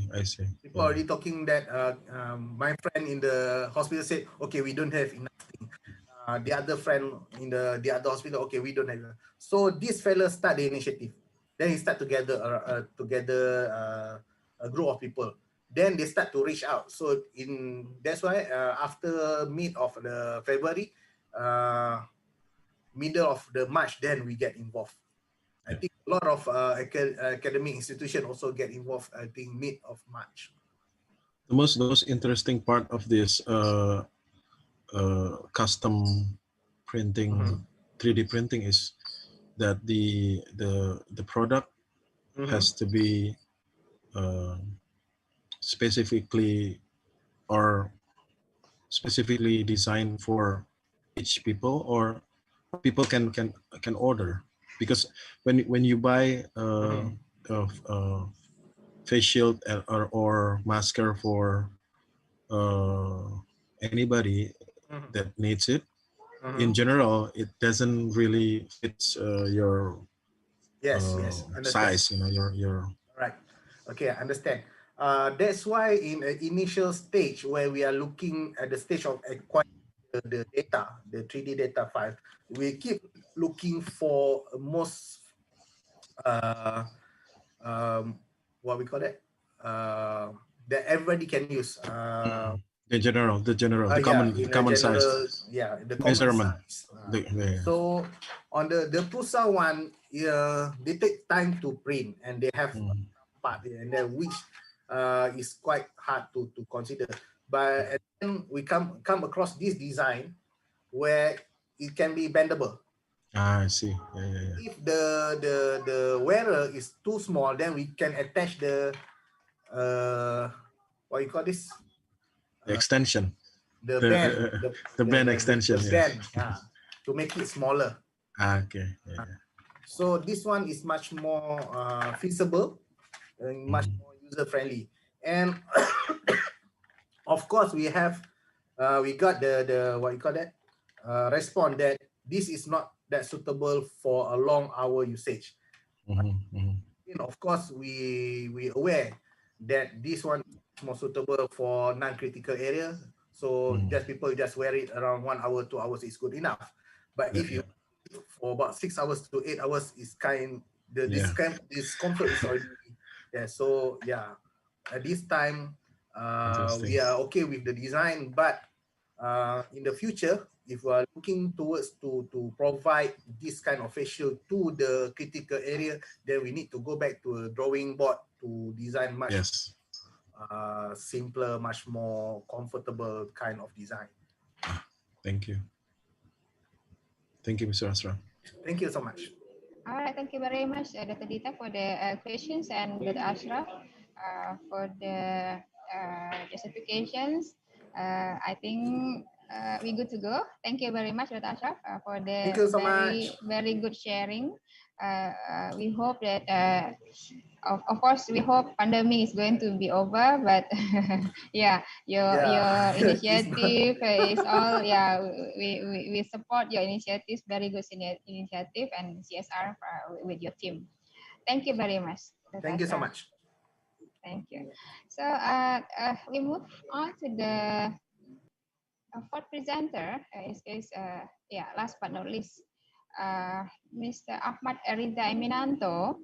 I think he's around. He's from the Police Science Studies, ICSGS University of Indonesia. He's going to present his work on deep learning models for intrusions detections in Wi-Fi networks, a literature survey. Mr. Ahmad Eriza Eminanto, are you ready? Yes. Hello? Hello? Are you having problem with your connections?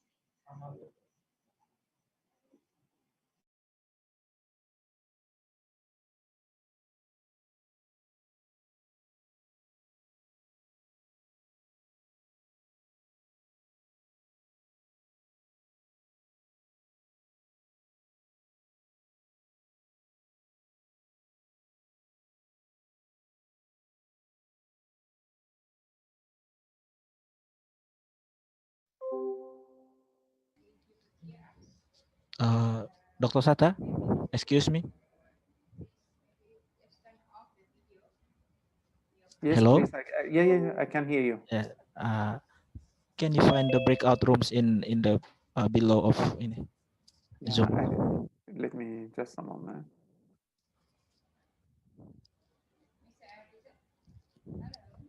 Yes, no, it's okay. I can choose. Yeah, thank you. Okay, you're welcome.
Clustering examination is a solo information investigation technique that partition a bunch of unlabeled record designed into numerous group or corporations, so the example in the group are like one another.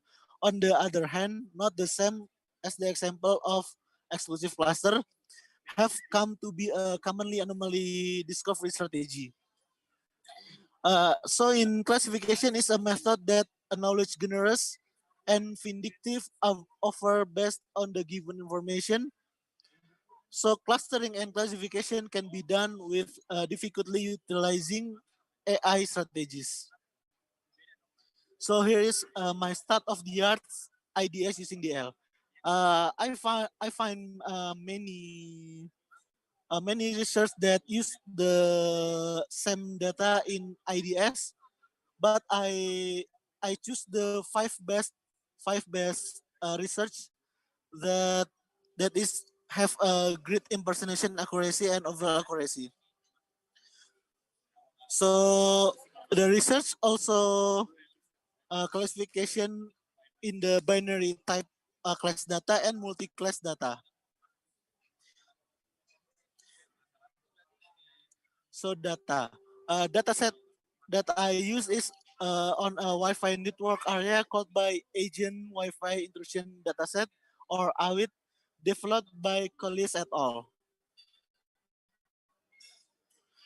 So the dataset is published in IEEE Communication Survey and Tutorials, and it is 2015. So the research is not much, but it is interesting because it is a new age.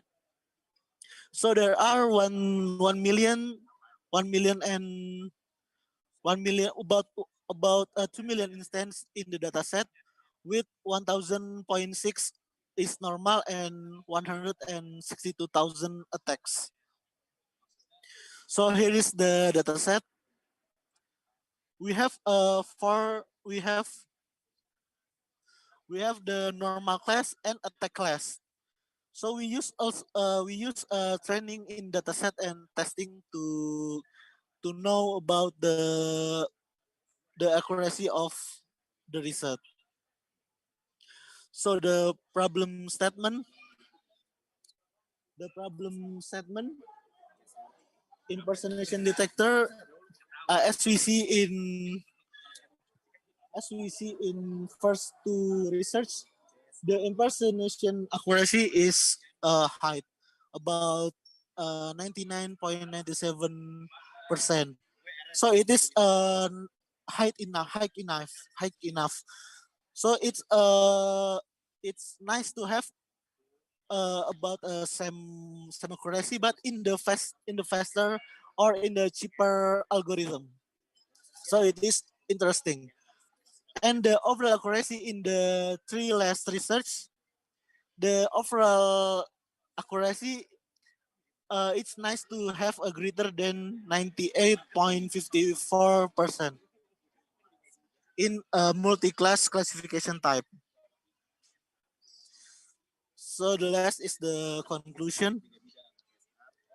So in the conclusion, we have examined several top performer IDS in Wi-Fi networks.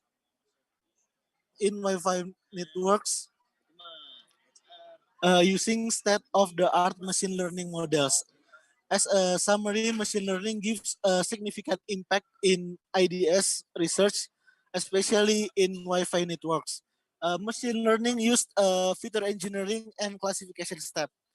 In this paper, we discuss many papers leveraging stacked autoencoder to extract more meaningful features from raw data. The output of this paper is the performance benchmark for the next research in IDS for Wi-Fi networks, which are 99.97 in impersonation attack class and 98.45 of overall accuracy of four classes in AWIT dataset. For future research, we believe that many ways will improve current work, such as decreasing the running time, making the computation decentralized to many devices, reducing false positive, and so on. So this is my reference. Thank you for your attention. Thank you very much, Mr. Ariza. That was a very comprehensive discussions, but it's kind of like very far from my background. So maybe I open the floor for questions. Please, ladies and gentlemen, if you have any questions, go ahead.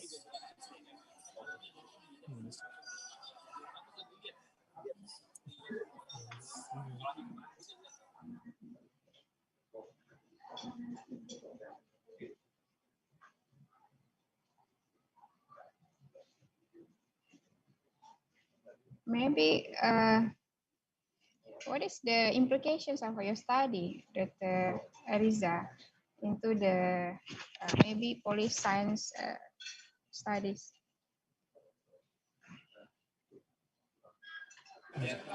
Hello. Yes. So the Hello. implication is Yeah, did you get? Yes. So in my research, we use the data is from the sensors that get the attack, cyber attack. That data is very big, and so it's very expensive to use people to get the attack. So we need the computers. So we need the computers help. It's got like a machine learning, so we can know the attack. We can know the attack, cyber attack, from the data we have get before. Maybe like kind of like this. Yeah, it's a high-tech versions of security. Very good. Okay, is there any more questions from the floor? Please go ahead.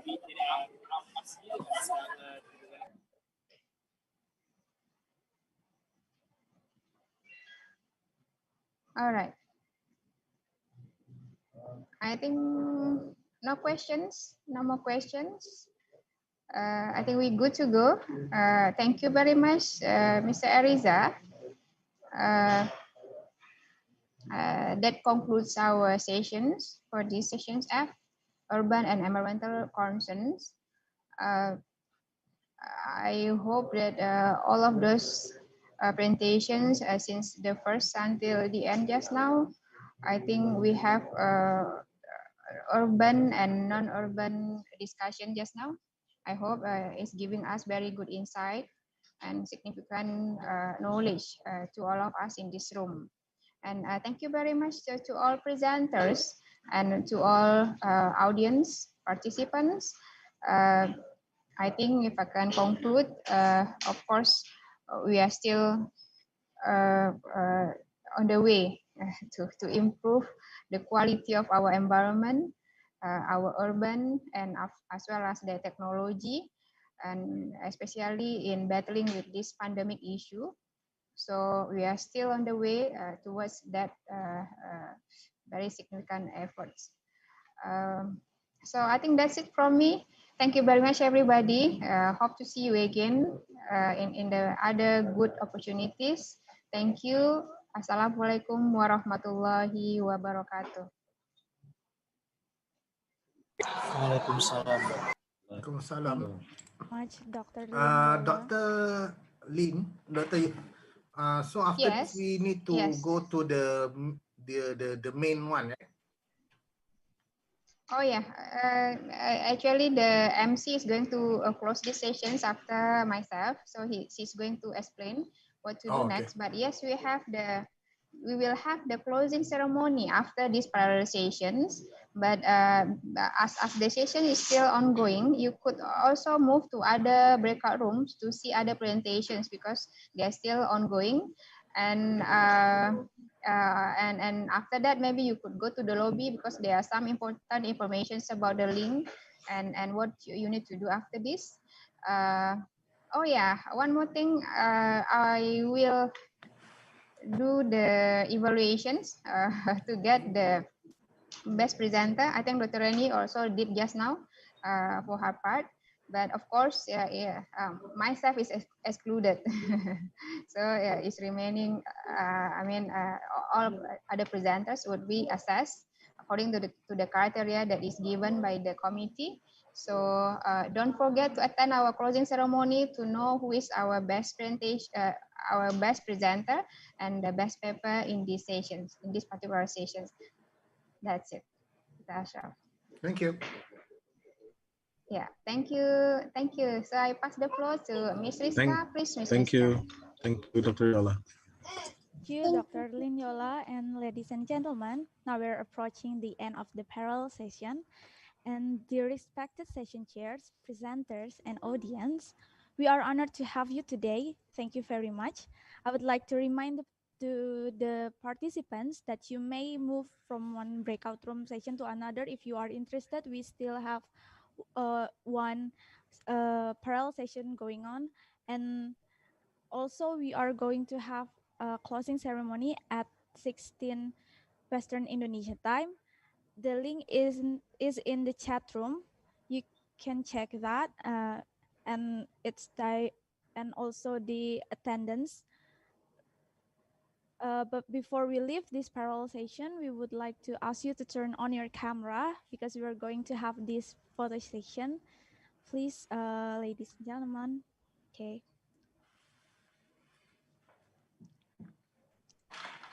Everybody also, you could change your Zoom view into the gallery view if you want to see how the screen should look like. Okay. Okay. I see some of you are opening your cameras. So let's start with the first page. 1, 2, 3, smile. Okay. The second page. Okay. 1, 2, 3, smile. Thank you very much. Now we're at the end of this parallel session. On behalf of ICSGS Universitas Indonesia International Conference Committee, I would like to extend gratitude for your kind participation and support. See you on the closing ceremony of ICSGS Universitas Indonesia International Conference ICSGS and ICSDEMS 2020. And see you next year. Thank you. Thank you. Thank you, Rizka. Thank you, presenters. Thank you, everybody. Thank you. See you in the Zoom link, in the Zoom room of closing ceremony. Thank you. Bye-bye. Goodbye.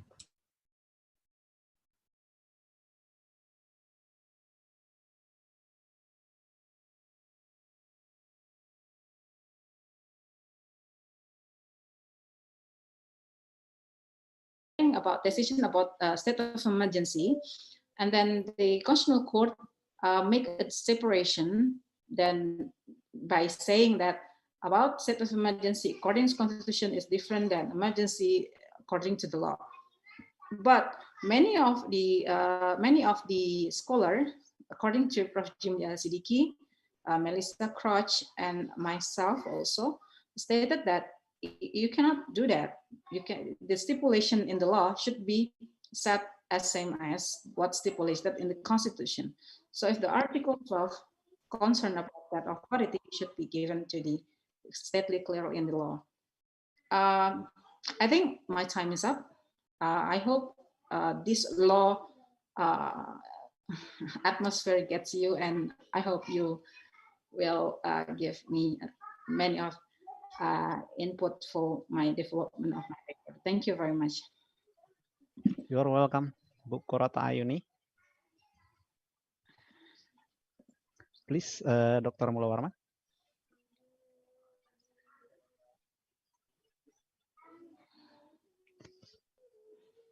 Pak, your speaker, your mic is okay, thank you very much for Andika and especially Kurata Ayuni for your presentation.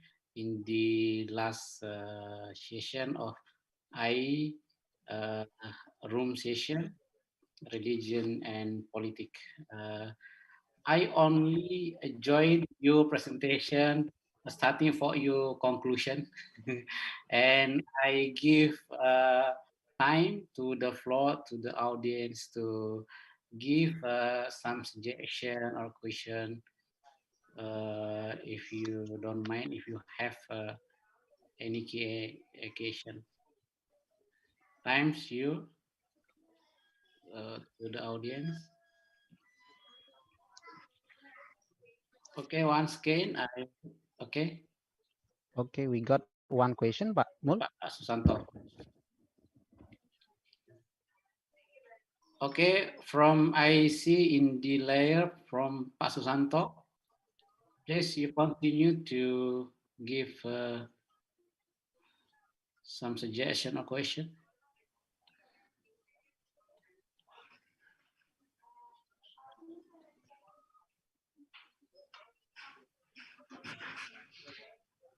Okay, Pak Susanto, please.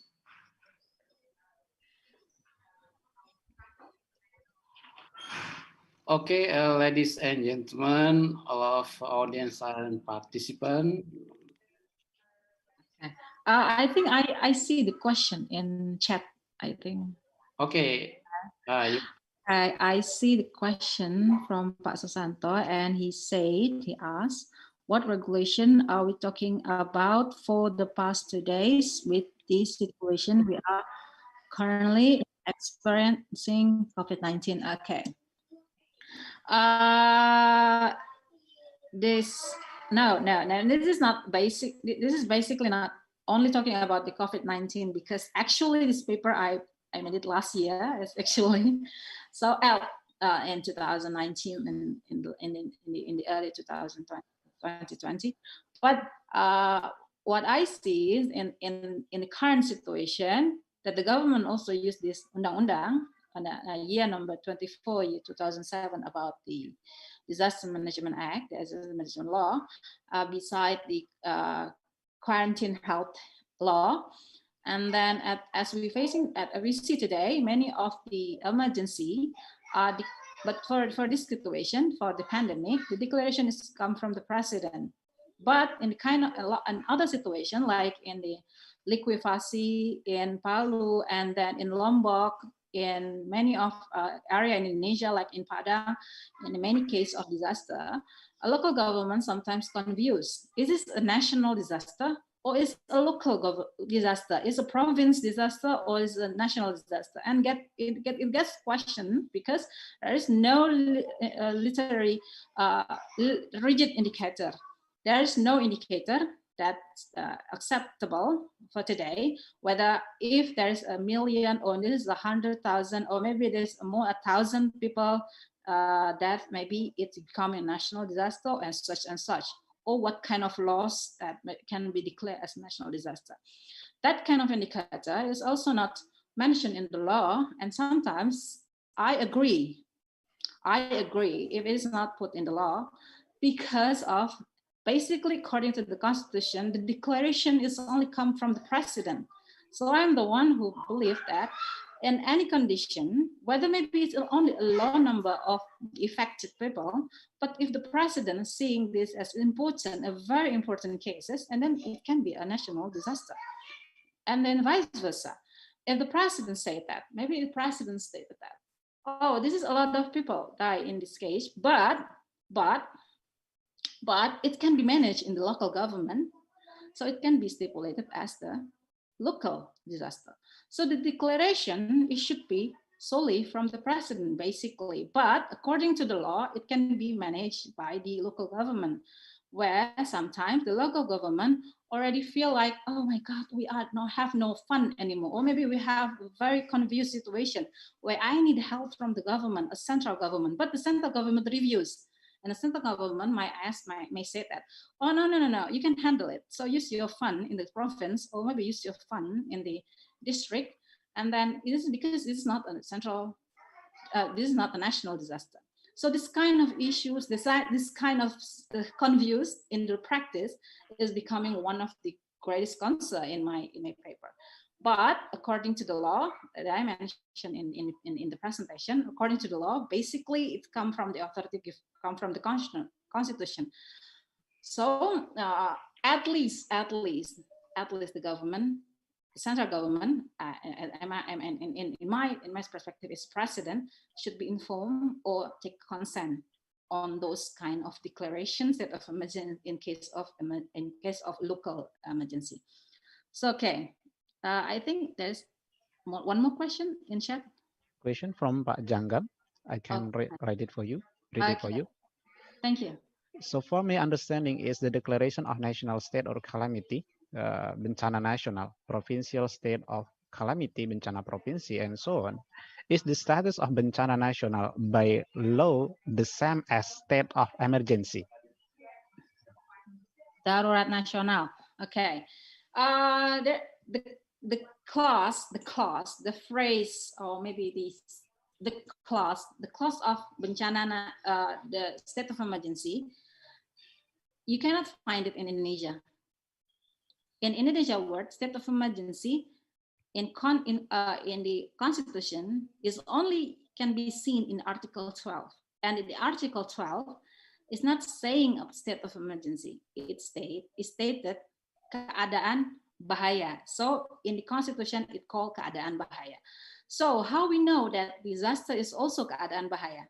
So how we know that state of emergency is also having scope in the pandemic, in scope of the conflict, social conflict, in economic crisis? So it comes from the status. If you see the Health Quarantine Act, if you see the Disaster Management Act and such, they have a term that stated Declaration of Kedaruratan Kesehatan Masyarakat in the Quarantine Act. So kedaruratan is basically come from the terminology of emergency, and not only because of that term, it's only because the law itself contain the special law that creates the mandates for the government to break the law, to break the law as a positive way. So sometimes people, no, you cannot break the law. Yes, you can break the law in times of emergency. It's like when you're riding an ambulance, and then there is, because there's a because there's so heavy traffic, and then you put your apa sih namanya di atas itu ya, yang bunyi-bunyi itu tuh apa sih namanya? Yeah, you know. Siren, alarm. Yeah, siren. Yes, correct. So it's like an ambulance. In this case of emergency, you can pass through the light. You can turn right around. You can go whatever you want. But in the case of only an emergency, so this is what happened. Basically, we cannot do that. But in times of emergency, the law gives you the power to break the law only if you declare it, and in for temporary time. So the question, bencana nasional and darurat nasional is a different one, yeah. According to the Undang-Undang Keadaan Bahaya, which is maybe not valid anymore, even though it's not been taken out from our legislation, because it was an old school law in year 1959 in the Sukarno era, where there was a lot of rebellion and such. But anyway, in Undang-Undang Keadaan Bahaya, it's stipulated about the emergency, and it's called national emergency, military emergency, civil, and so and such. But if you call about a state of emergency, and then if you call it, and if you see the theory, and then yes, the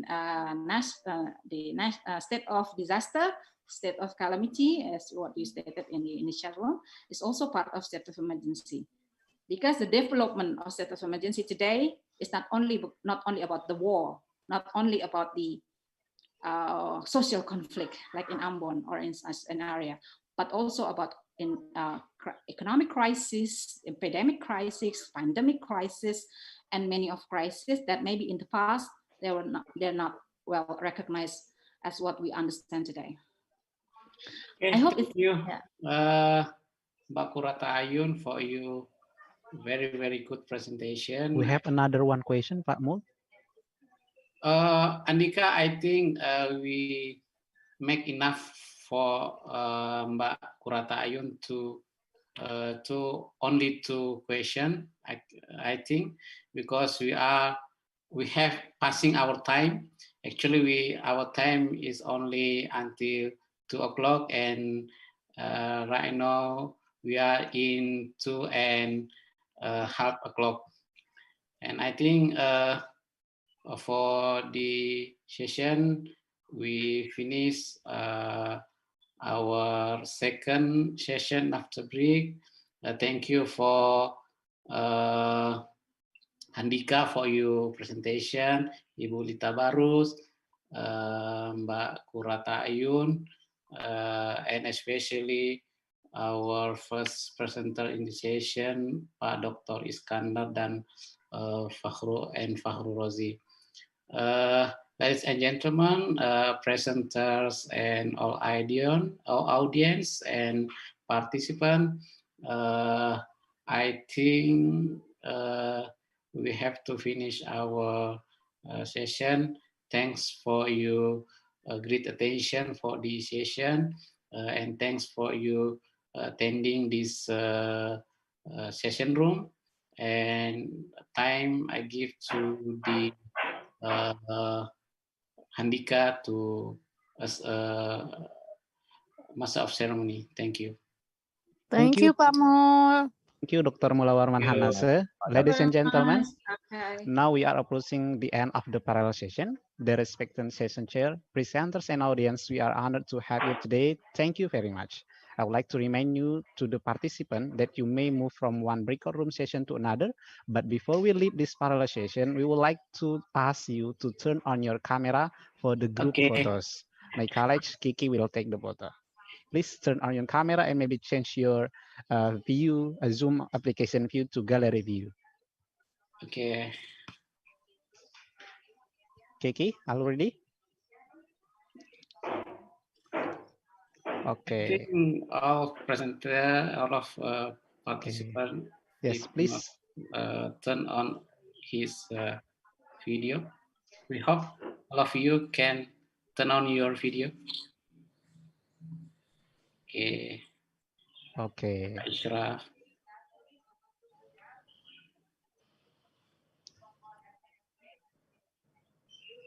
One.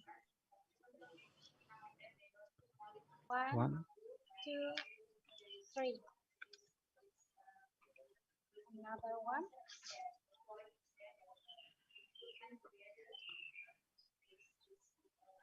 One,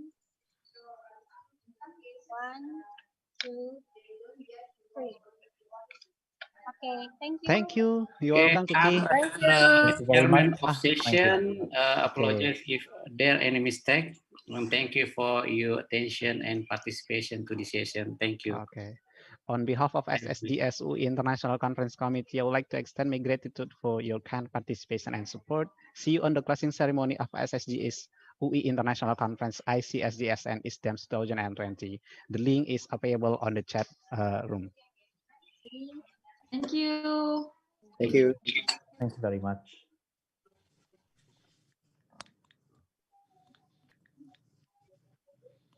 Thank you, Pak Mul. Thank you, Bu Lita. Ya, makasih. Thank you. Pak Iskandar. Yep, thank you very And much. then Pak right now Andika. we are going to the lobby room.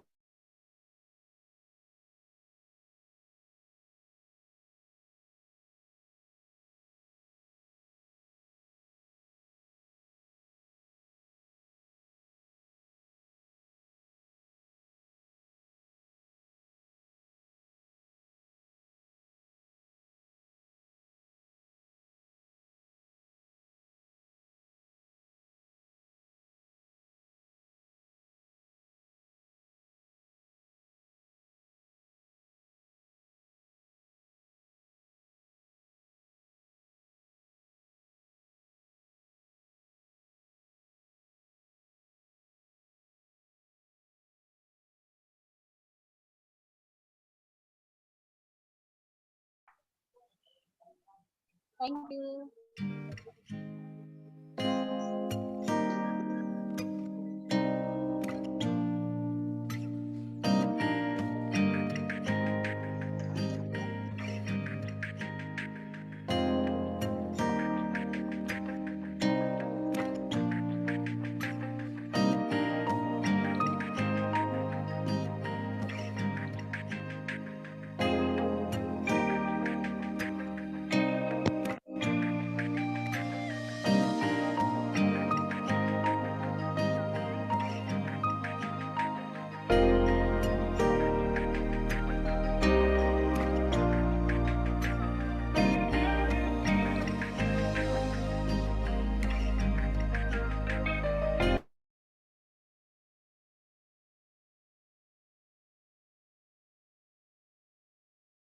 Waste. The students did the FGD as well. Lynn, So you can summarize, Lynn? Yep. Time is up, so you can All right. summarize. All right. So this is the sorting of the waste, and this is the recycling of the waste. And another case is actually the urban farming happened in Kampung Tangguh, Belitung, Semarang. This one is the urban farming and the fishing cultivations. And my conclusion is actually Kampung Tangguh is a local wisdom potentials in Indonesian community empowerment in responding to the pandemic. And of course, the sense of gotong royong and the sense of togetherness is actually the main concept of this Kampung Tangguh.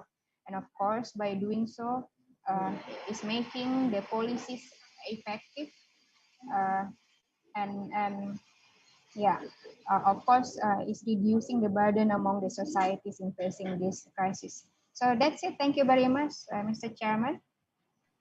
Okay, thank you, Bu Lin, for the presentation.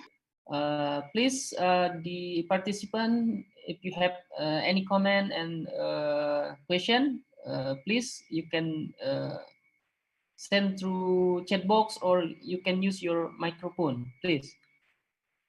Okay, the chat box.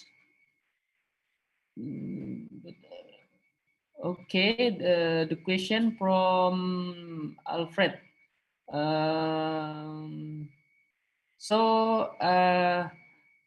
Are the concept of Kampung Tangguh is related of resilient cities? That's the question, Bulin. You can answer.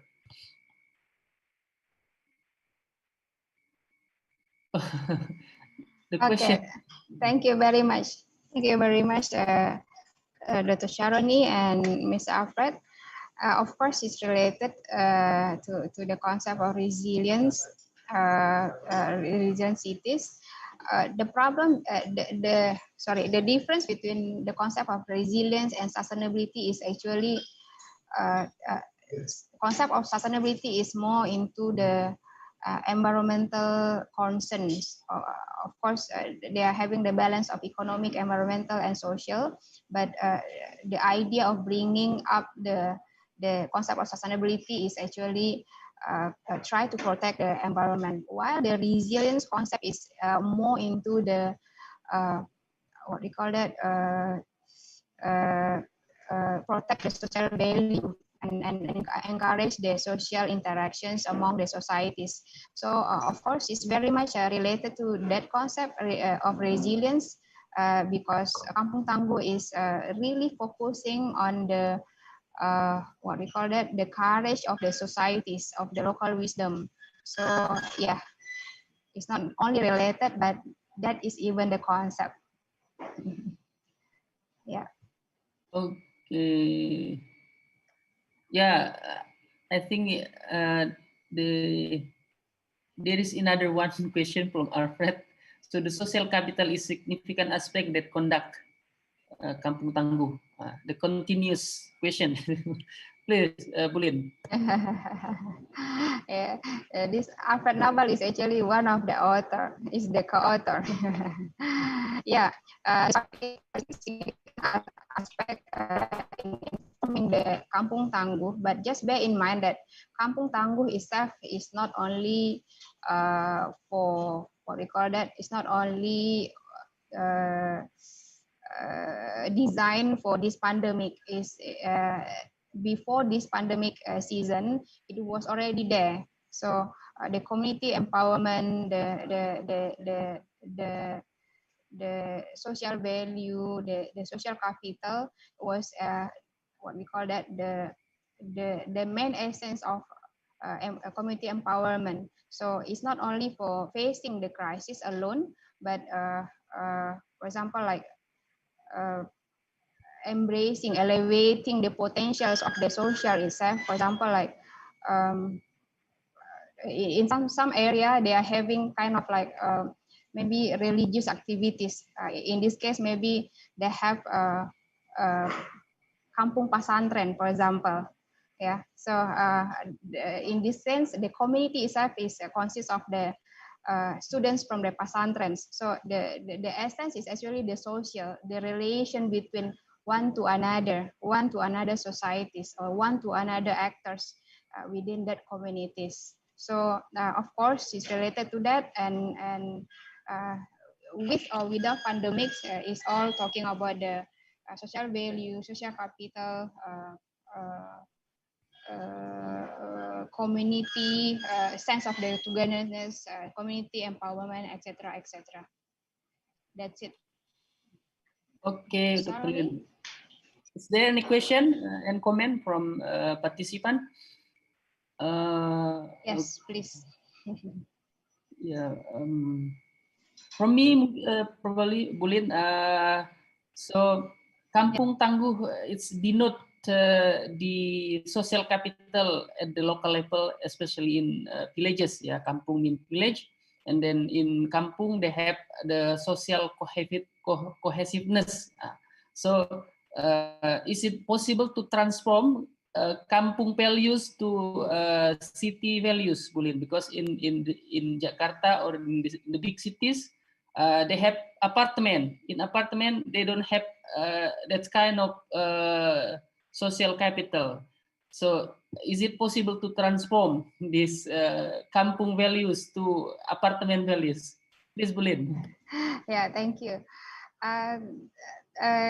Definition of kampung is actually could derive from a range of definitions. Some of them define kampung as administrative border. Some of them define kampung as the sense of the social value. Some of them define kampung as the locations of the area itself. Yeah. But in the city center, we also have kampung, the Sharoni. We call it kampung kota. So it's a urban village. But we have range of definitions on this. But your question is it possible to implement this, to bring back this kind of value into the setting of the urban societies? We are actually already doing that, but the form is actually different. For example, like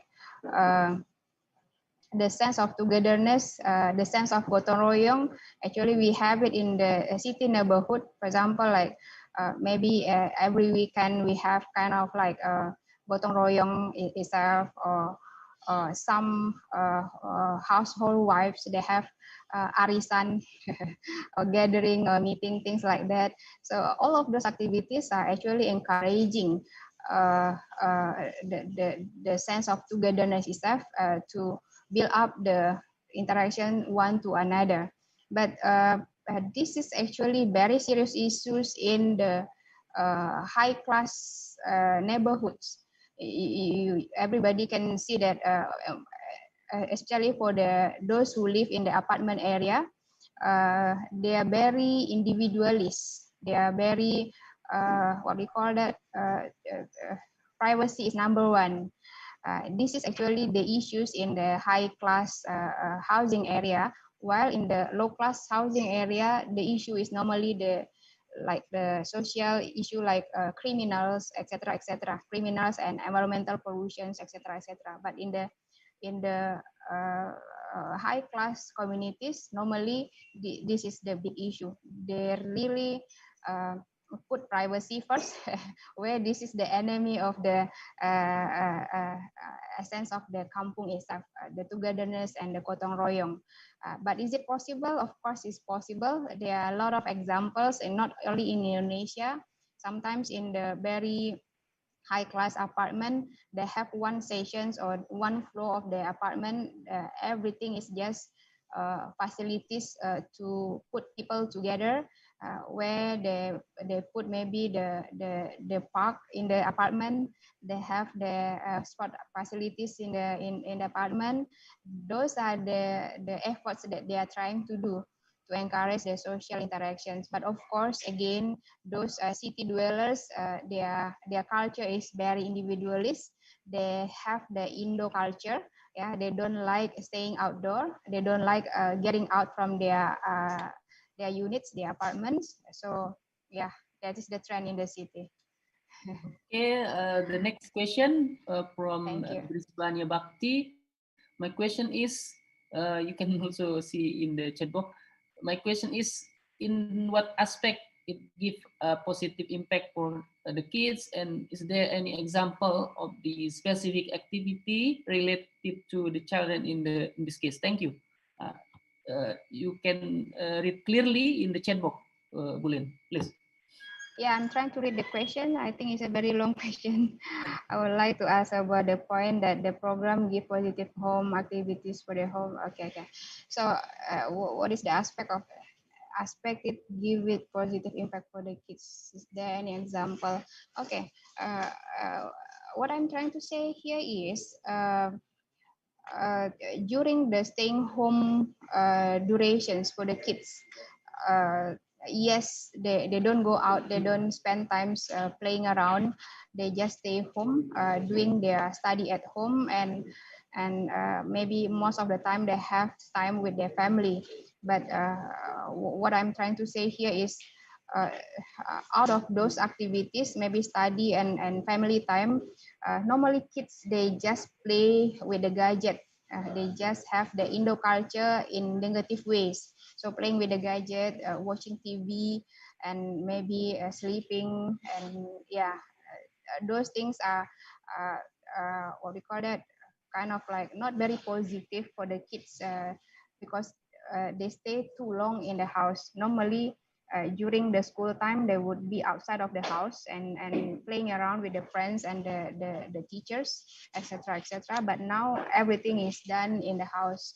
So by having this kind of community engagement or CSR, we have something or activities or program to do to the kids. So they do the sorting of the waste, they do the recycling of the waste, so they don't just playing with the gadget. So at least is kind of like options for the activities at home. Thank you, Dr. Sharoni. Okay, Bulin, thank you for presentation. Thank you. Then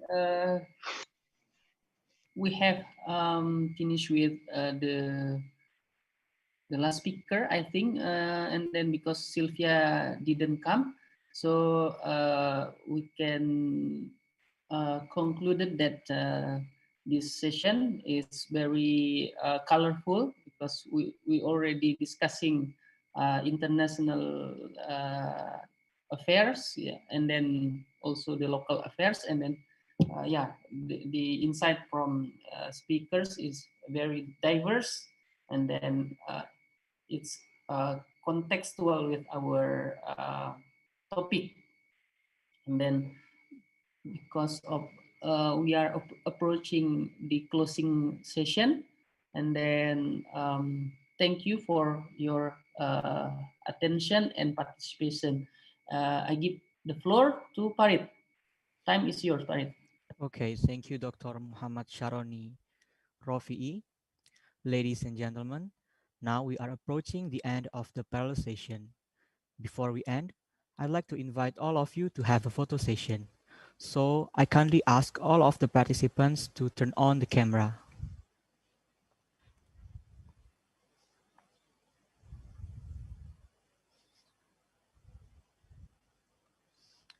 Okay.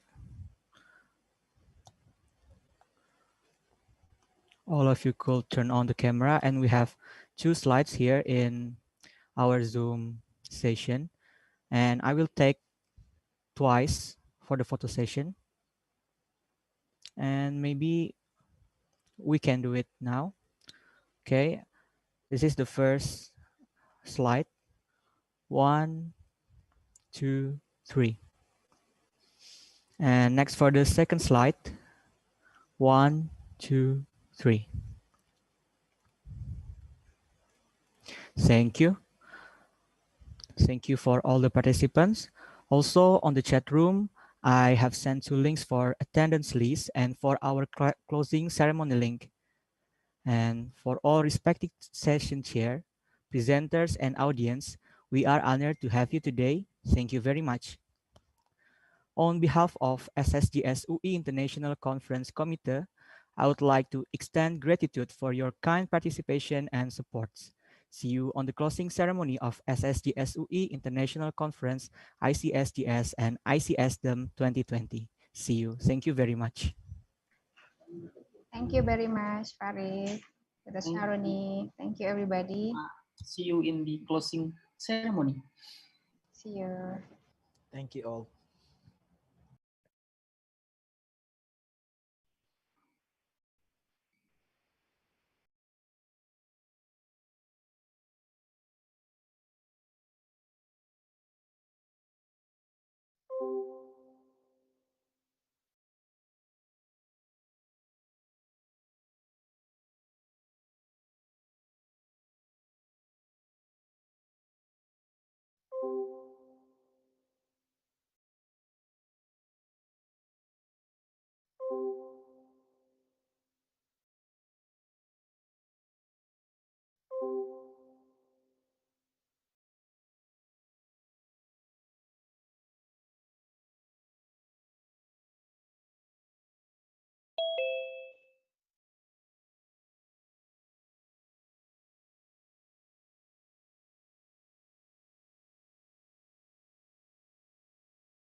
Asia, with its vast and steady growth, has turned itself into the leader of global economy.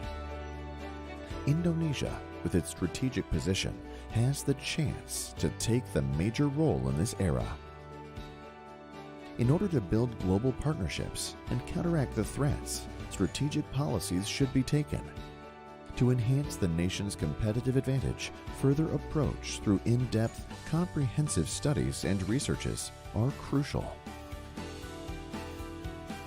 With our long history, has proved ourselves to be a reliable academic institution. After successfully adapting into distinct programs, in 2016, officially the program turned into School of Strategic and Global Studies. School of Strategic and Global Studies Universitas Indonesia contributes the cause by producing qualified human resources and studies.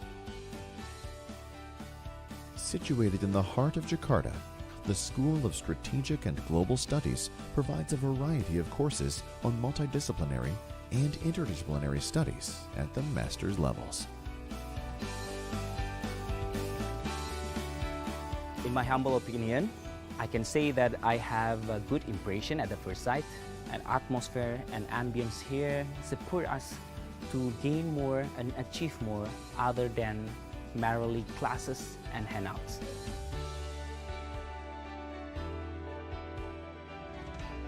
I think that is a very promising because of the multidisciplinary approach that Universitas Indonesia offers us to study.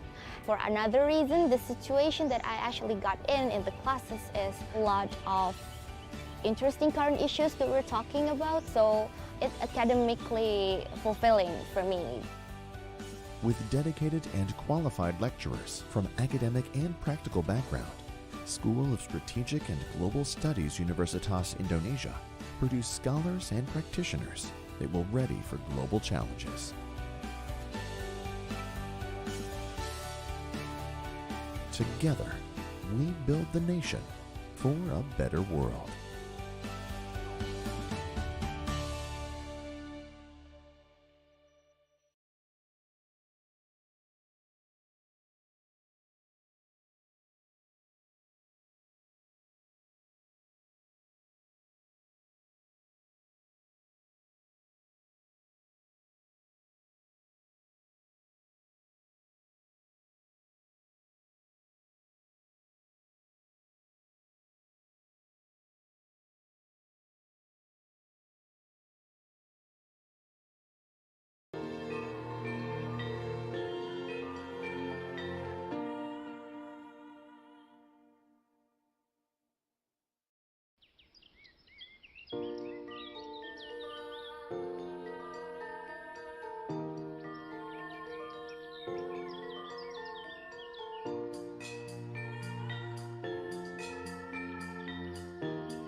Asia, with its vast and steady growth, has turned itself into the leader of global economy. Indonesia, with its strategic position, has the chance to take the major role in this era. In order to build global partnerships and counteract the threats, strategic policies should be taken. To enhance the nation's competitive advantage, further approach through in-depth, comprehensive studies and researches are crucial. With our long history, has proved ourselves to be a reliable academic institution. After successfully adapting into distinct programs, in 2016, officially the program turned into School of Strategic and Global Studies. School of Strategic and Global Studies Universitas Indonesia contributes the cause by producing qualified human resources and studies. Situated in the heart of Jakarta, the School of Strategic and Global Studies provides a variety of courses on multidisciplinary and interdisciplinary studies at the master's levels. In my humble opinion, I can say that I have a good impression at the first sight. An atmosphere and ambience here support us to gain more and achieve more other than merely classes and handouts.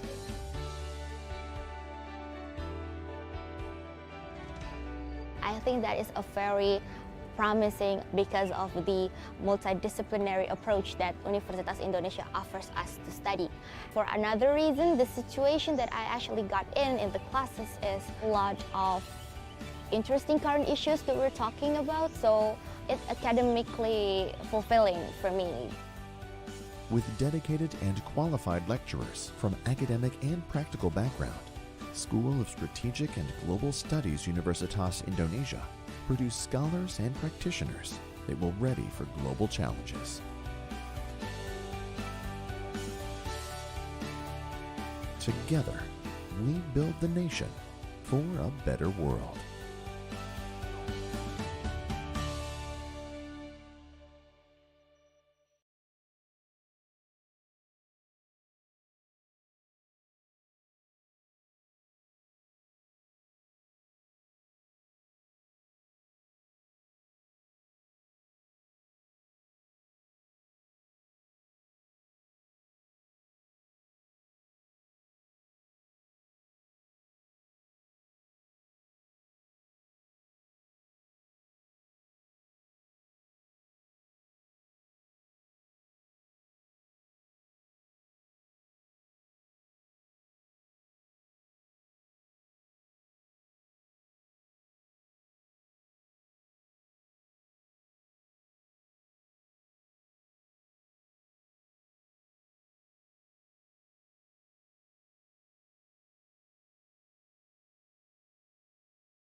Asia, with its vast and steady growth, has turned itself into the leader of global economy.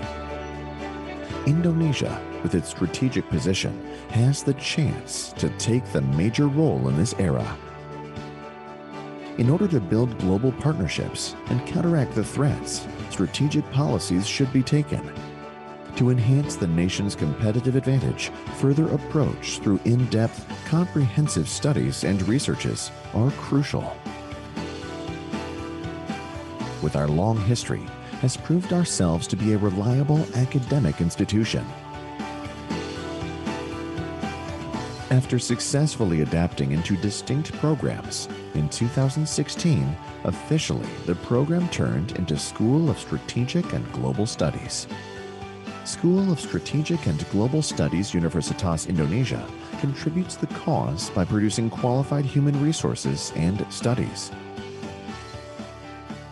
Situated in the heart of Jakarta, the School of Strategic and Global Studies provides a variety of courses on multidisciplinary and interdisciplinary studies at the master's levels.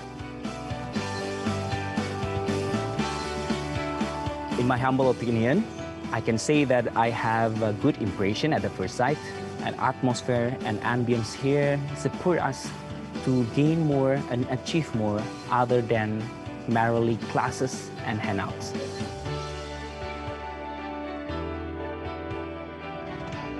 I think that is a very promising because of the multidisciplinary approach that Universitas Indonesia offers us to study. For another reason, the situation that I actually got in the classes is a lot of interesting current issues that we're talking about, so it's academically fulfilling for me.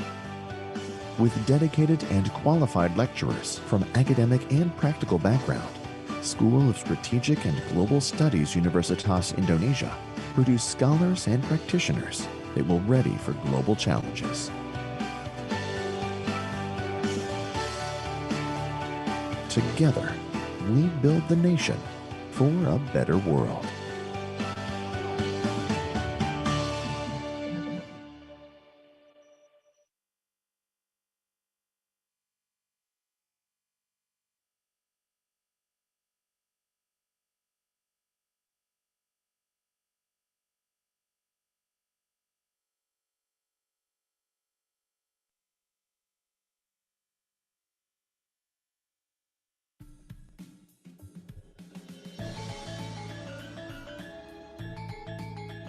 Excellencies, honorable guests, and participants.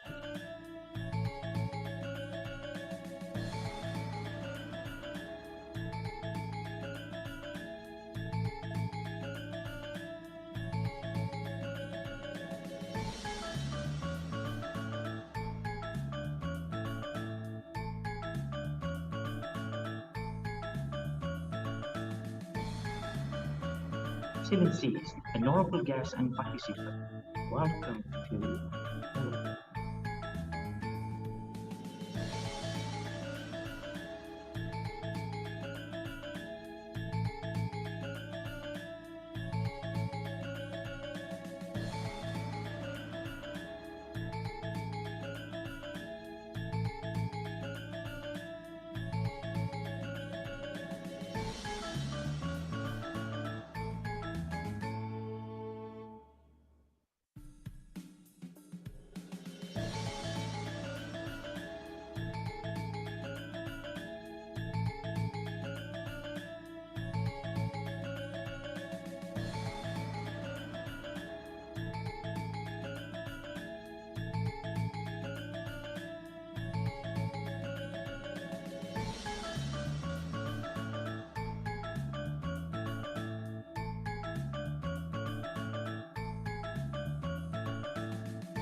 Gaudeamus igitur, Juvenes cum sumus.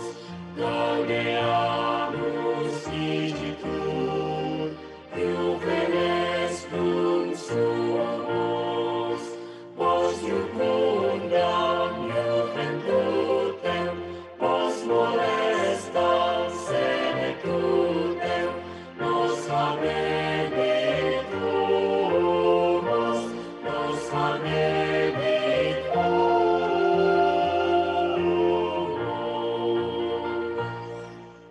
Vivat Academia, vivat professores,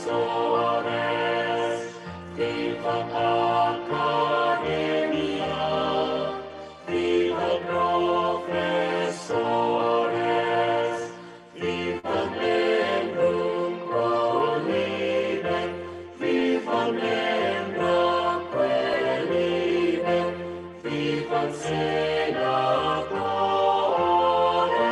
vivat senatores.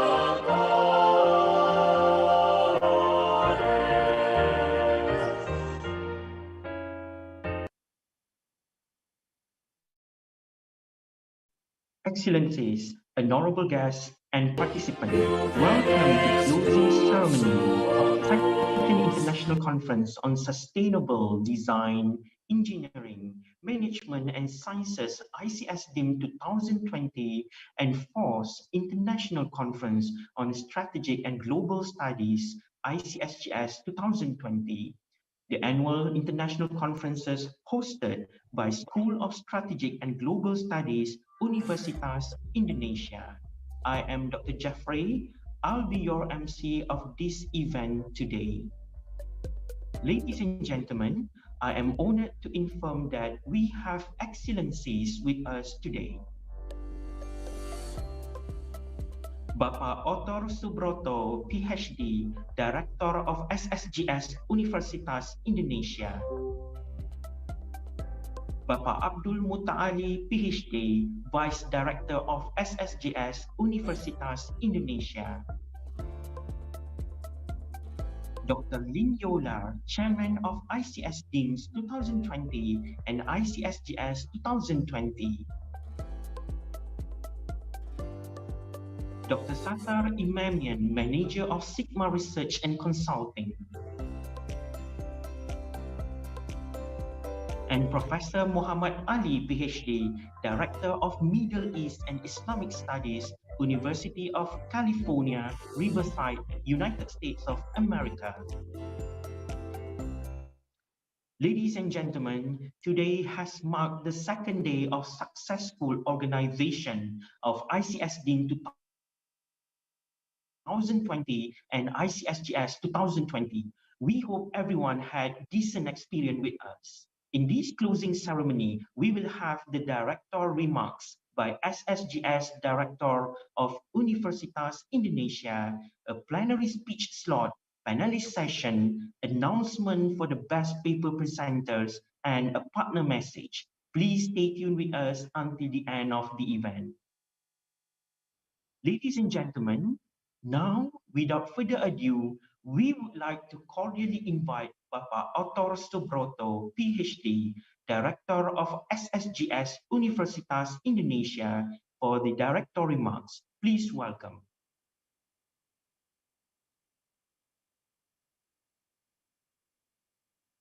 Thank you, Jeffrey. As a master of ceremony for closing ceremony today, this international conference, ICSDEMS and ICSGS. Assalamualaikum warahmatullahi wabarakatuh. Good afternoon. Honorable Rector Universitas Indonesia, Professor Ari Kunchoro, PhD, honorable keynote speaker and speakers from our conference partner, Honorable Mr. Abdul Mutaali, PhD, Vice Director of SSGS, Dr. Lin Yola, Dr. Sattar S. Imamian, Profesor Muhammad Ali, thank you for your and all for the participant of these two conferences. Thank you for your time in joining us at this event. I am, on behalf of the School of Strategic and Global Studies, ICSGS Universitas Indonesia, very pleased and honored to have you all here for this international conference, the fourth ICSGS 2020, with the theme of pandemic crisis, impact and mitigation, global perspective of social humanities and resilience. That we held in conjunction with the second ICS, the EMS 2020, with the theme of resilient and responsive approach for sustainable development towards a better quality of life. This international conference with the theme will, I believe, give all the participants a kind of enlightenment, spirit to share, as well as great discussions to boost our contribution to our society in the current difficult situation because of the pandemic. Dear participants, we have been currently experiencing a difficult time because of this the COVID-19 pandemic is still out there. Now, every sector is impacted deeply. However, the pandemic, as far as now, becomes something that forces us to use many options available in technology, communication, internet, big data, and artificial intelligence to accomplish our daily work life. Thus, even though this difficult situation, we can make a knowledge exchange through such this event virtually without any compromise to the meaning of a scientific conference. Respected colleagues and participants, ladies and gentlemen, let me again emphasize our commitment to continuing this great achievement international conference. This, we also hope for continuous support from our partner to do so. Next year, as my already spread the news, that we will hold the next ICSGS and ICSDEMS with the theme to be announced soon, somewhere around October 2021. We have two options. Maybe we will go here in Bali, Indonesia, or in foreign countries like Netherlands. Of course, this conference conditional on the pandemic situation. If we have a better situation, then we can do offline. We hope the immediate ending of the current pandemic. May God bless us all, so we can directly enjoy the conferences ambience and feel the spirit to share and exchange research and knowledge. Once more, I hope we all enjoy and take as much as possible benefit from the recent international conference.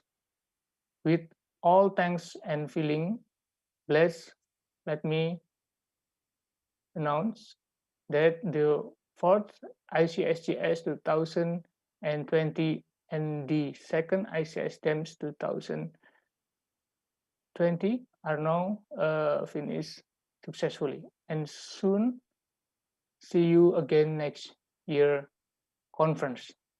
Thank you very much. Wallahul muwaffiq ila aqwamit thoriq. Wassalamualaikum warahmatullahi wabarakatuh.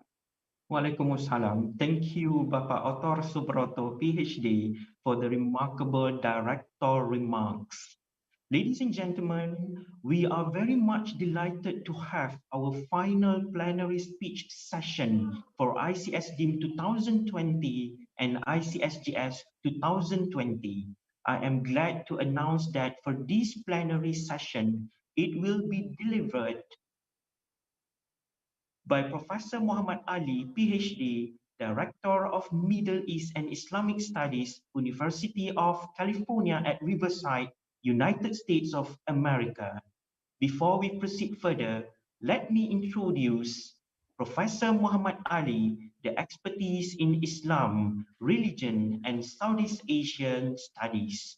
Professor Muhammad Ali, raised by a Muslim Bantanese Betawi parent, Ali was educated in reading the Quran and performing Islamic ritual before being sent to traditional and modern Islamic school in Jakarta and West Java. He then obtained the Master of Science in Islamic and Middle Eastern Studies at Edinburgh University, Scotland. He went to the University of Hawaii at Manoa in the United States of America to pursue a Doctor of Philosophy in History of Southeast Asia, the Middle East world, and the Europe.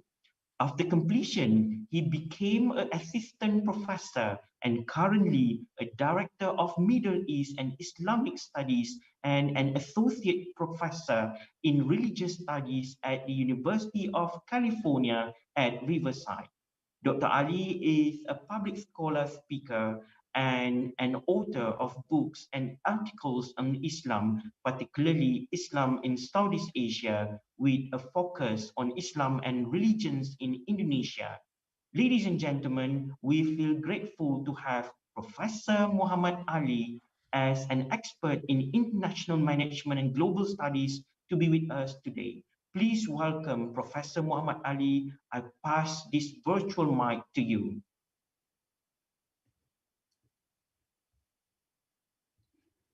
Thank you so much for your kind introduction, Dr. Jeffrey, as Master of the Ceremony.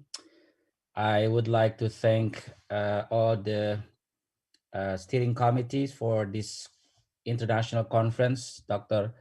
Athar Subroto, Dr. Abdul Muta'ali, directors, vice directors, head of departments, professors, guests, participants, audiences, and I'm happy to be part of this scientific international conference. I wish I could join the whole 2 days, but I'm in a California time here, so this is 1 a.m. in the morning. You can see my face is still like, you know, but anyway, I really hope that you all are enjoying the conference for the 2 days, and I'm sure that you all take and give and benefited from the speakers and questions and the feedbacks. In this very fine occasion, I would like to present a little bit contribution somewhat different from that has been discussed, I think, which is about faith. So faith and COVID-19, basically. This is my, my area of expertise, so I cannot really talk about other things, and I need to talk about religion, and that's what I hope I can contribute to the whole discussion. Especially the theme is about a better quality of life, right? About pandemic crisis and the impact and mitigation. I think religion has become part of this. I would like to share my slides. Let me. Okay. All right.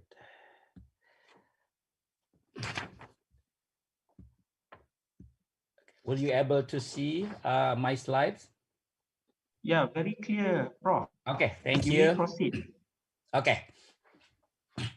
So religious responses to the global pandemic.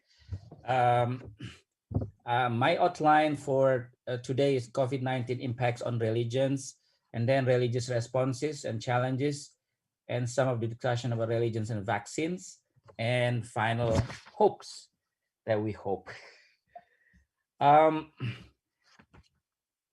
Religions in the world, there are a lot of religions, thousands, 5,000 religions around the world today.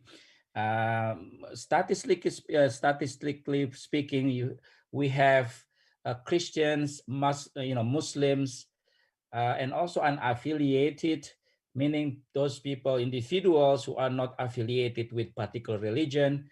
And you have Hindus, Buddhists, and indigenous religions and other religions, Sikhism, Judaism, and so on and so forth. Globally speaking. So the COVID-19 pandemic presents major challenges in profound and still evolving ways, with high death tolls and extreme economic and social impacts worldwide. It raises questions about how religious institutions, beliefs, leaders, and practices are contributing positively and less positively to the ongoing coronavirus crisis and response. Religious actors have large roles to play, particularly in addressing challenges centered on safe religious gatherings and adaptation of rituals, building trust, promoting effective communication and advocacy, and identifying and responding to the needs of the communities. They are also critically involved in countering hate speech and misinformation and in addressing various conflicts ranging from domestic to geopolitical associated with the crisis. In this rapidly evolving situation, religious voices should be part of the broad policy exchange based on an informed and nuanced understanding of development. So as we can see, impacts on religion are profound. In Buddhism, in Judaism, Sikhism, Christianity, just an example here. In response to the COVID-19 outbreak, First Baptist on 5th is canceling all in-person church gatherings to the end of March. These particularly were prevalent in the early time, especially in March, April, and until somewhere May, June. Then you had started opening or reopening or loosening of the houses of worship everywhere around the world with some protocols, for example. But still, the impact is still profound. So you have, for example, the Hajj was canceled, Catholic masses canceled, celebration of religious festivals were canceled, the cancellation of religious festivals, especially huge crowds. And you had, in some some occasions, only religious leaders standing, speaking in front of the cameras, and then live stream to the congregations, for example. But they don't meet face to face with the congregation. So significant changes on religious practices. And you also have challenges. So there is the debate, a renewed debate about science and religion, right? What is the relationship between science and religion, science and faith? There has been tension, but you also have some, voices of compatibility or, integration, that they don't see any contradiction between science and faith. So with regard to disease, the causes of disease, are these natural causes or something beyond natural causes like God or spirits or something, generally speaking. So diseases have been approached differently. Health also, what is the cause of health? So people of faith have different responses to health. And vaccines, how do they see vaccines? We will talk a little bit more about that later. Then you have the protocols and to what extent religious institutions comply with protocols by imposed or by the state, for example, by the federal governments or local governments. Then different and low levels of compliance to the protocols, because they have different understanding of what's going on. And then another challenge is the government and the society. So if you talk about religious institution as part of civil society, then there's a problem of how they actually listen to the government, right? These religious institutions trust the government, trust whether or not they trust public health officials. And then to what extent they are patient enough, consistent enough, if they actually follow the protocols until what time that they finally give up, and then they just do whatever they want as before. So these challenges, the gap between science and religion, the government and civil society, are some of the things that are part of the things that we see now. Of course, you have some, as I mentioned earlier, some religious leaders have opposed the measure taken by the governments. Some of them, not all of them, some of them. But at the same time, you have international interreligious coalition for fight against COVID-19. So you have a different responses among religious institutions with regard to the COVID-19. Another thing that we need to talk about is theological, responses. Some believe that COVID-19 is punishment by God, some, but there are others who say that this is a test, whether or not you become, your faith is stronger, you show your solidarity toward other peoples and so on. As a test. And then some simply say this is natural happening. This is natural event. It happens before, it is happening now, and something like pandemic will happen again in the future. So it's a natural thing. So Muslim in particular had this experience since early times in the history of Islam. So that they had the religious responses. They also have scientific responses. The term for this is at-ta'un wal-waba, if you know Arabic. So anyway, they talk about what is this ta'un al-waba, or pandemic. They discuss about the history, the process, the impacts, and then they, of course, talks about the prophets Muhammad's, saying about this, and the companions of the prophet. They have also religious rulings, prayers, modification of rituals. But there are other Muslim scientists like Ibn Sina, for example, Avicenna, who produced books about medicine, or some Muslim who also talk about quarantine. Then you also have responses among them, including epidemiology, so the study of the causes of the epidemics, and sociology, that talks about the society, and then thinking about this, and also some encyclopedia produced about pandemic. I give you here just to give you some sense of Muslim tradition about plagues and pestilence, or we could call it pandemic now. There's some discussion about whether plague was indeed a punishment, not for Muslim, but for the non-Muslim, for example, which is an interpretation at that time. And also spirits, the influence of the spirit, for example. And if you die out of the pandemic, you are shaheed, meaning you are martyrs. So this is religious interpretation that they give to what's going on. Travel ban and quarantine, also you have a textual reference to it. Social distancing and isolation, also they use the hadith, for example, do not place a sick patient with a healthy person. So that's something that they use in order to justify social distancing and isolation. Avoiding crowds, they have a textual reference to it. Wearing masks, even, they have a textual reference to it. Washing hands and hygiene, also they have reference to it. Cleanliness is half of the faith, just an example. So they use the text, religious text, in order to justify something that we know today as health protocols.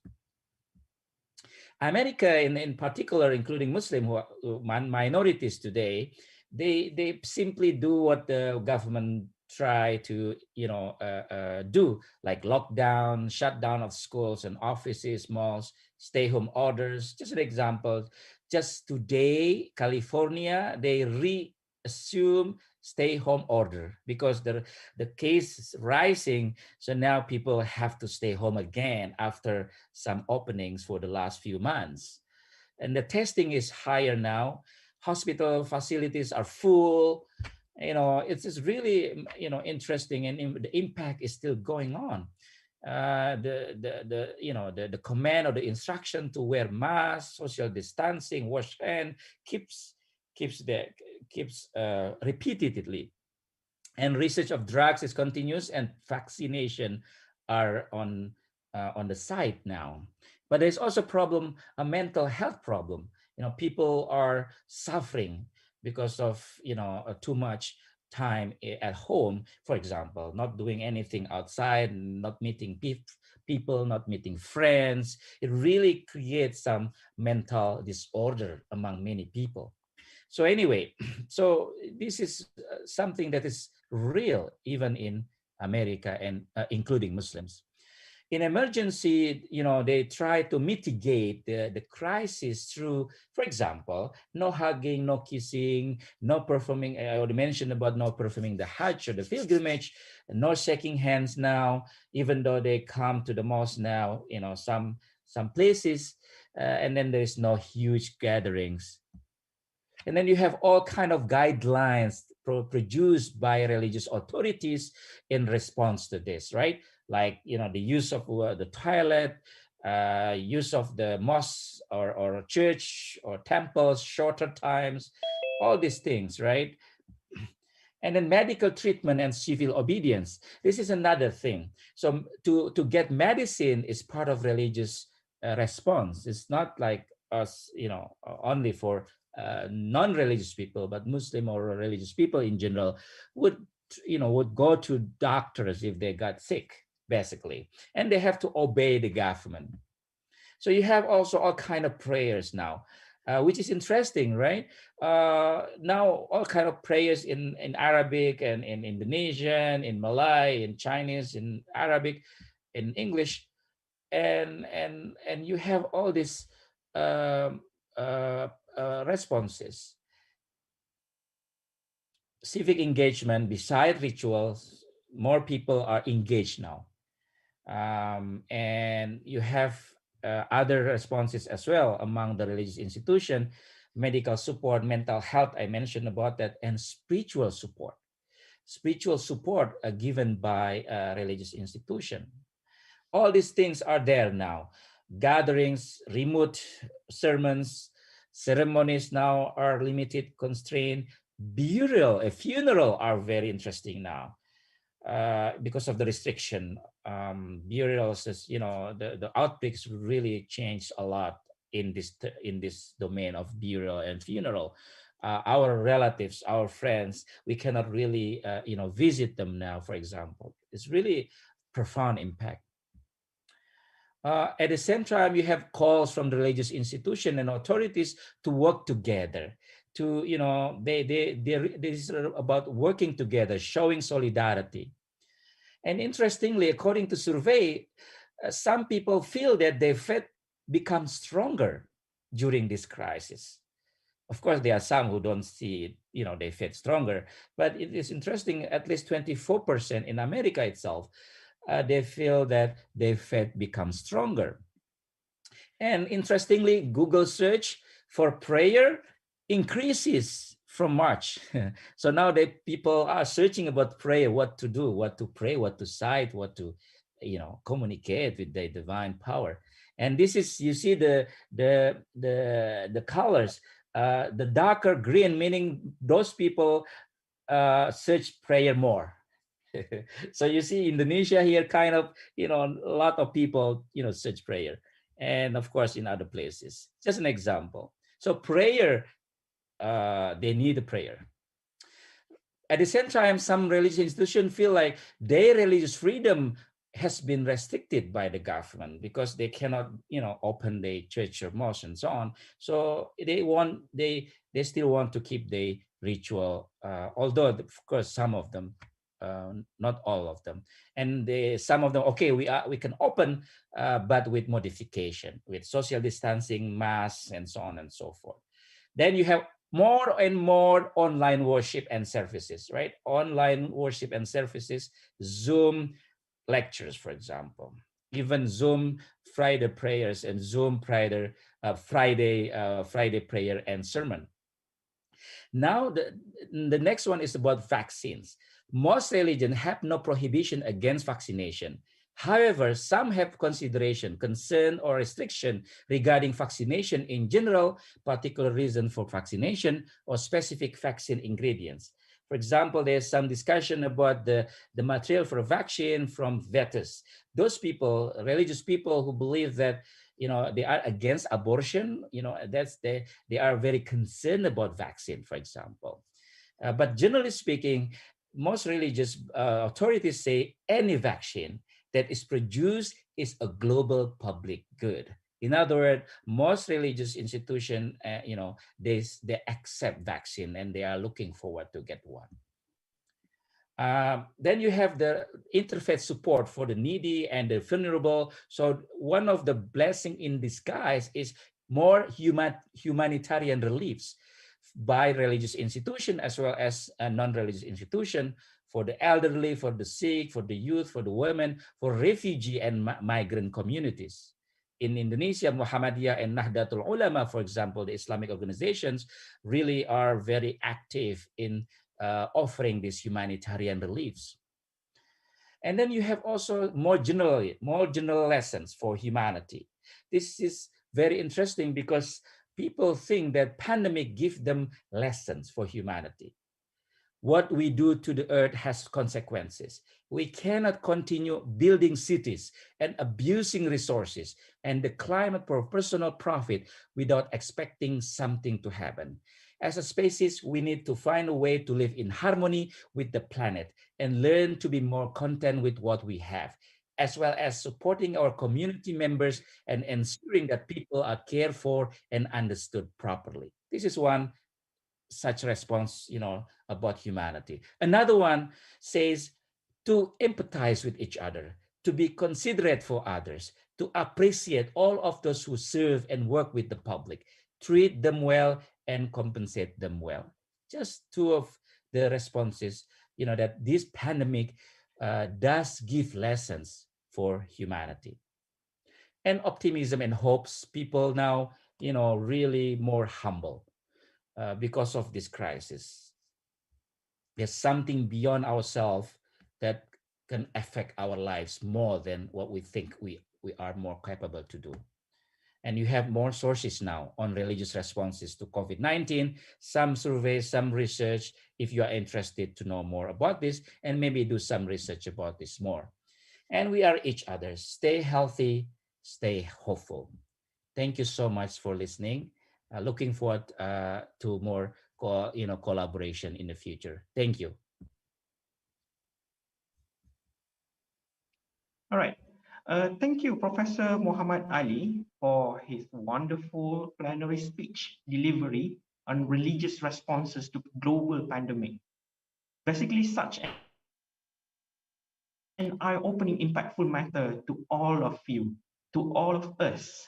I mean, a big question mark also on religious responses to the pandemic. Is it kind of punishment, a test, or maybe just a natural thing that happened to all of us?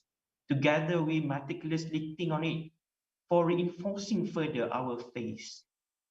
Participant, ladies and gentlemen, it is now your opportunity to give question to all the speakers and session chair. Please drop the question at the question and answer box. And please also don't forget to note to whom the question is addressed to. We will assist you by reading the question on behalf. We welcome our plenary speaker, Professor Muhammad Ali, PhD, to join our panelist session. And of course, we are also welcome our session chair of the parallel presentation. Our honor and great appreciation goes to 13 of them.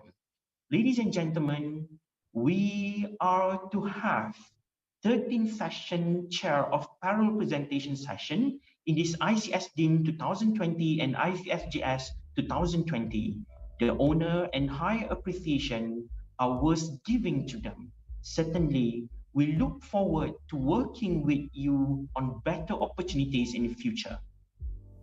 Thank you. Ladies and gentlemen, before we proceed further, here let me recap some of the conclusions made by the session chair at the end of the respective parallel session. On behalf of the organizing committee, I will read the inputs from our respected session chair.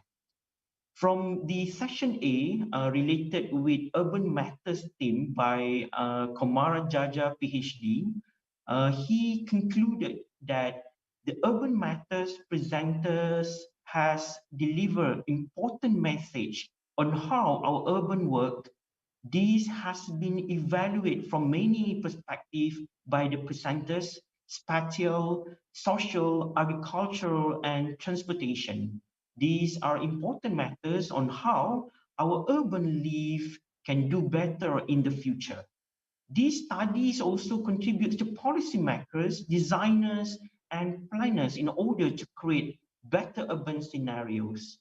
The following conclusion made by the session chair from the session B with the related themes on architecture and engineering, Dr. Olutobi Benga Ayatbusi and Dr. Erzar Aminanto. Basically, we need to concern about the sustainability of our environment by finding the right strategies to achieve appropriate thermal comfort and reduce urban heat island, preserve the heritage and culture, switching to safer building, facilities, structure, and mitigation system. Next, we have a precious thought from our director of ICSGS as the session chair for session C, economic perspective. COVID-19 basically affected the economic field, not only small scale business, but also big businesses. To make economy more stable again, we need collaboration from many stakeholders, not only business and government, but all layers of the society. Indeed, this is a true recommendation and suggestion from him. And then we move forward to session D for theme national security and management by Dr. David Ronald Tyras. The COVID-19 pandemic has created uncertainty and instability in various sectors. Adaptive strategies and management are indeed needed for all stakeholders. We proceed with the next session on session E about the multilateralism and European studies by Dr. Nur Fatwa. Multilateralism as an international mechanism could be an effective way to answer various international issues. Europe as an important region also plays its significant impact in the international sphere. And then for session F on urban and environmental by our respected chairman, Dr. Lin Yola and Dr. Reni Nurhasana, to urge a call for solution to the environmental degradation in cities is a significant challenge in the situation where the rise of economy is progressing rapidly. Meanwhile, the holistic strategies and activities and action are slowing down due to the pandemic crisis. Range of studies and collaboration is at really need. Built Environment by Dr. Nur Atiyah Ismail, our collaborators from session G, sustainable, she personally concluded that the sustainability has become an important issue, especially in our built environment. This has been evaluated and investigated from many aspects. The session has delivered an important message for institution, industry, community, and environment. This has been evaluated from many aspects by the presenters, from energy efficiency, health, safety, public spaces, and design. By understanding all these, policymakers, designers, and planners can develop a better strategy to make our city more livable and sustainable. For session H, with the interesting topic on gender and social change by Mia Siskawati, PhD. In this COVID-19 pandemic time, the social, cultural, political, and economic situation are changing. Each of these situations intertwine and affect people individually and collectively. Gender dimension and other intersectional dimension contribute to the ways all of those situations affects individuals of different background and society in general. For section I, Politics and Religion by Dr. Mula Warman Hanafi, the COVID-19 pandemic shows that harmonious politics is needed so that stakeholders are able to formulate strategic steps in responding to it. On the other hand, the role of religion institution, a religious institution is needed in dealing with it. It's directly related with our topics delivered by Prof. Muhammad Ali just now about the relationship with the religious and the pandemic COVID-19. And then for session J, parallel session J about the strategy and international relation by Dr. Muhammad Sharoni Rofi, he told that the strengthening our relationship, international relationship and strategic policy are very crucially important to achieve our national interests. Amidst the pandemic, we could barely see that international relations play its important role in order to tackle COVID-19 crisis. Diplomacy, both in first and second track, are the main key for our national security in the era of connected global society. And last but not least, our important parts of the global studies related with public policy management team from session K, moderated by Dr. Hairo Norofik. He concluded that during the COVID-19 pandemic, the government needs to make sure that the civil society still implement the Panchasila value, very interesting term, to avoid the potential of radicalism. Moreover, the government needs to apply tax on SSB to reduce the risk of obesity and to improve infrastructure and tourism to boost manufacturing export. Ladies and gentlemen, I believe that that's all the input, finding, and wrap-up conclusion from all of our respected session chair. So now, ladies and gentlemen, let me officially open the floor with question to address to our plenary speakers today, Professor Muhammad Ali. The question from our participant, Professor Muhammad Ali from Grace WP, taken from the question and question chat box. Professor Muhammad Ali, I want your personal opinion. Does COVID-19 is an conspiracy just to start the Industrial Revolution 5.0? Please comment on that. Thank you, Prof.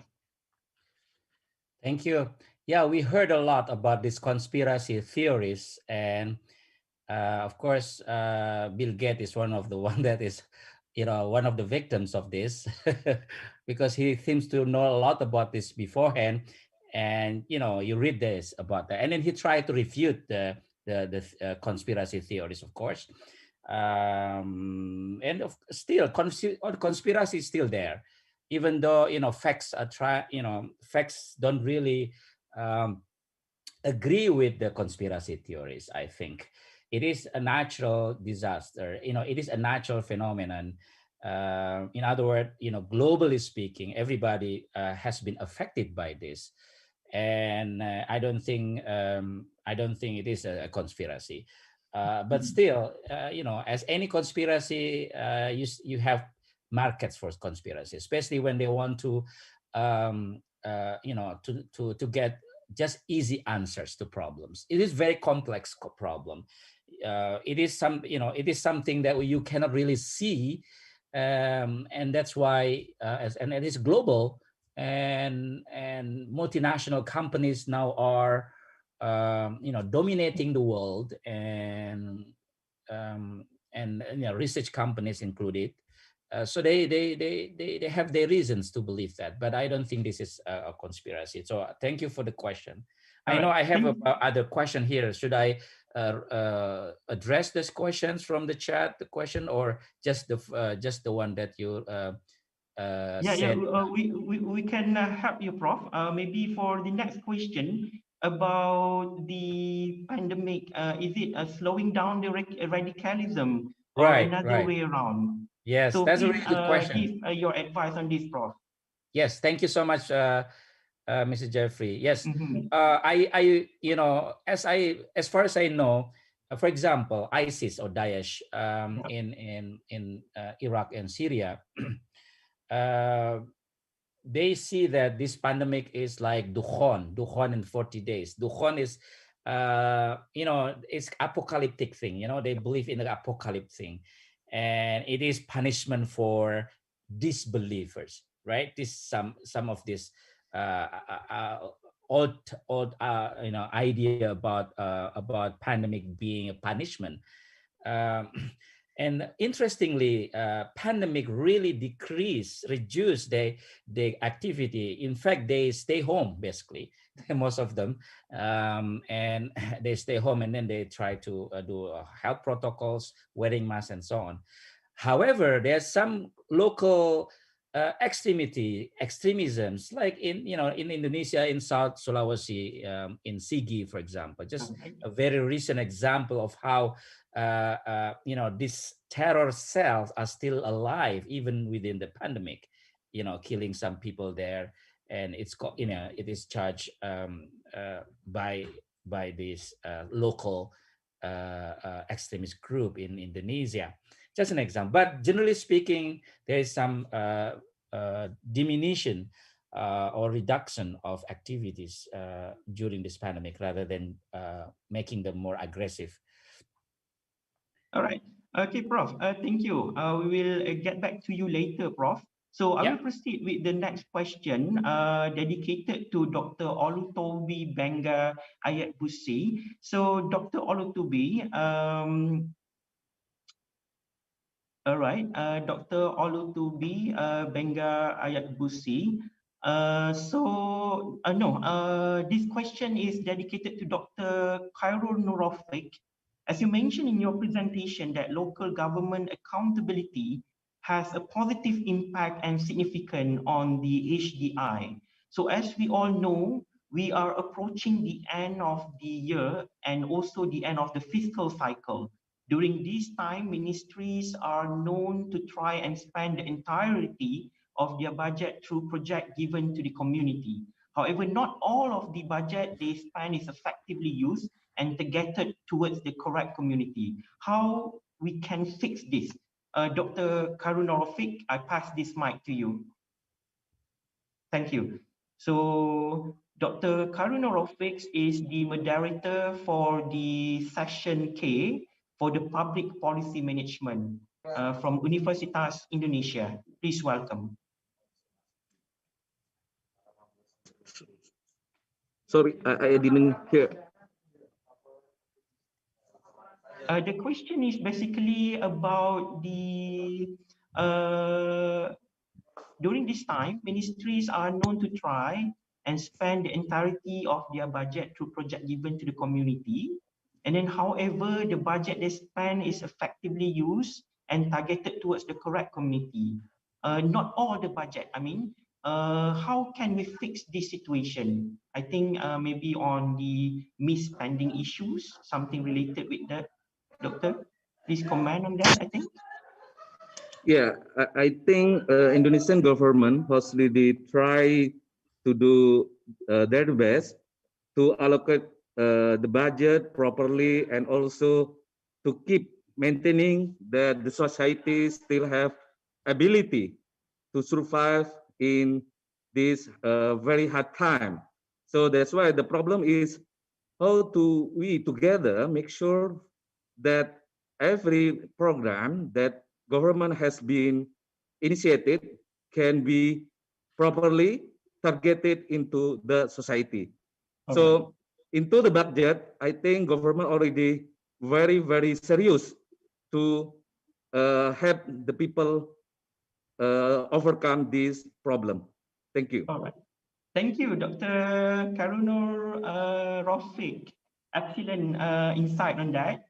So maybe we can proceed further with the question special for the moderator from session G, Dr. Atiyah. Dr. Atiyah, Associate Professor Landscape Architect, Dr. Noor Atiyah Ismail. The question is, what is the biggest challenge and biggest opportunity towards livable city in the time of pandemic? Doctor, please comment. All right, thank you so much, Mr. Chairman, for the question. Most welcome. Yeah, it's a very great question that posted to me. What I believe is that the challenges, of course, I believe that the whole world is facing it. In fact, today we are supposed to be meeting face to face, but now we're doing it online. But still things are moving, and in fact, it is better for certain parts of the world, right? And the challenges that we are facing, of course, in terms of safety and health, that's the first thing. I believe the whole world is sharing this pandemic, and we are talking about the safety and health. And this COVID also affected our economic, loss of jobs, reduction of income, country income, individual incomes. And in terms of social, so we see lots of depression issues, suicide attempts, I believe, are increasing around the world. And then in terms of but then looking at the challenges, urban environment, because me myself, I'm a landscape architect, so I'm very particular to see how environment has somehow healed by themselves during this COVID-19, especially this year. So we see lots of rivers that used to be polluted before, but now tends to be much more clearer. We see the reduction of rubbish in the city center because people are all caged themselves in their own house. And then we see there are more sustainable life happening because everybody has more times because you're not commuting to work, and they can get themselves involved with urban farming. That means that everybody is eating a good vegetables, so they have, so that means this is, in other ways, it says that even though in other aspects we have been challenged really much, we have been challenged in terms of the COVID viruses and whatnot, but without we realizing that in urban living we are improving ourselves. So in this, this is basically, I call it as the opportunity. That means, and to me, I believe pandemic or a situation, for example, the diseases or maybe war, is always a platform that can be a paradigm shift for everyone. Yeah. So trust me, I believe in this conference today, I would like to say is that next 5 years or even next year, everybody will change. The whole world will change. The way we think, the way we act, and the way we react. Yeah. And this year, everybody is basically preparing themselves, whether it is spiritually, religiously, or biologically. We are preparing ourselves for a better decades of 2020. So Exactly. trust me, we are going to be a new person. We are deal with the better ways, and we are going to do better in the future. So I believe that's the challenges and opportunities that we all have to face, but trust me, be positive, and it is going to be another valuable paradigm shift for the whole world that we are going to face together. Yeah. Thank you so much. Dr. Atiyah, such a blessing in the disguise, indeed, right? Yeah, of course. Remember how the war, Hiroshima war in Japan has changed Japan. Exactly. Yeah. So we all need this pandemic, even though we thought that this is basically we are so unlucky whatsoever. But trust me, we all know that we need this pandemic to change ourselves, because human being is the most difficult creatures to change. So that's why Such a I believe, paradigm change, right? yeah. So this is basically a machines that change us how do we deal with things in the future. Yeah, exactly, exactly. Yeah, I think Yeah. it's a blessing in disguise, and we're Yeah. all ready for that, Yeah, inshallah. thank you very much, Dr. Atia, for the perfect insight. So we move forward to the next question, special to our beloved Director of SSGS, Universitas Indonesia, Dr. Bapak Ator Subroto. Dr. Ator, what is the strategic and global advice to Indonesia in reducing the impact of economic recession as a result of this pandemic crisis? Please, we need your personal comment on this. Please welcome Bapak Ator.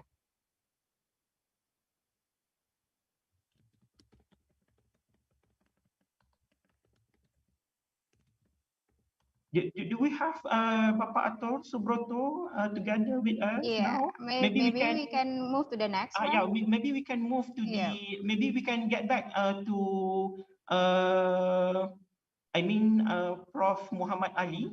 Prof, one question from our beloved participant. How about the religious boarding school, Prof, and the risk that they get during pandemic? We need your personal concern on this. Yes, very good question. Religious boarding schools in Indonesia, in Malaysia, in different parts of Southeast Asia, you know, thousands of them. They are 60,000 or more, are predominantly safe, and you know, some of them which are opened, they follow the health protocols, and there are few places, few pesantren, it's called pesantren or boarding schools, become, you know, cluster, but it's not, you know, massive concern. They deal with it quickly, and you know, I think so far pesantrens are not the clusters, fortunately. And I think the religious leaders, the kiai, are well aware about the need for protection of the, you know, the students and the teachers, all of them. They are really concerned. In fact, one of the tradition in these boarding schools is cleanliness. You know, to be clean is part of faith, and washing hands, hygienes, you know, of prevention of sickness and illnesses and so on. They are theologically well versed in this, and they are very aware about protecting life and protecting body, and that's why I don't think this is a concern. Although, of course, we have some places where there are some infections there, you know, because of the they don't really follow that protocol. Thank you for the question. Again, one question from our participant. I think it's a very interesting question, Prof. Will atheists, Prof, finally acknowledge God when the pandemic strikes, or vice versa? Please comment on this, Prof. It's a very interesting question, I think. It is very interesting question. First of all, globally, and also in America, and even in some Muslim majority countries, in other words, you know, it is natural phenomena. There is nothing supernatural about the virus. The virus happens, and it is biological, and it's, you know, they don't make it, the pandemic doesn't make them believe in the existence of God or something. So relatively stable, I would say. It's not growing or it's not down, but I think it's relatively stable. In fact, the number is growing because of so many things going on around it, including the lack of religious, you know, the lack of religious responses, the lack of religious, according to them, religions don't matter now. You know, whether or not you believe in this particular religion doesn't really matter now, because people are connected by humanity and also by biological factor rather than by the supernatural. So that's really good question. I like this question. Thank you. All right. Thank you, Prof. So we move forward to Dr. Nur Fatwa. Dr. Nur Fatwa representing session E for the multilateralism and European studies. Doctor, how significant Europe role is for Indonesia national interest? Please comment, Doctor. Okay, thank you for the chance. I will answer the question about relationship between Indonesia and European area. Uh, as we know, several issues become a priority or for Indonesia in establishing relation with the European Union. It's about we gonna be talking about comprehensive partnership PCA, ministerial strategic dialogue, parliament, terrorism, and the radicalization, multi maritime and fisheries, other constructive cooperation, and also bilateral mechanism. Okay. But my specialization is economics, so that I will mention that topic. Economic and trade cooperation is very important between Indonesia and Europe. Indonesia and the Europe Union have a close economic relation. This is evidence from the high interest of Europe companies to export to Indonesia. The company from the high interest of European companies also has a rapidly growing interest due to the large growth of the Indonesian market. The important diplomacy between Europe and Indonesia is such like what we call, we need each other. So we need each other for increased trading infestation between Indonesian and European Union for to make better comprehensive economic partnership agreement. And the last one is to make our diplomacy to make our relation to be progressed in a good way in the voluntary partnership agreement. I think that's all I can answer. I can tell in this floor. Thank you. All right, thank you, Dr. Nur Fatwa. So we move to the next question, special for Dr. Mia. Dr. Mia, in this COVID-19 pandemic, what is the biggest change in social perspective, especially in gender issue? Dr. Mia Siskawati is our moderator from session H for gender and social change. Please welcome Dr. Mia. Okay, thank you, Dr. Jeffrey.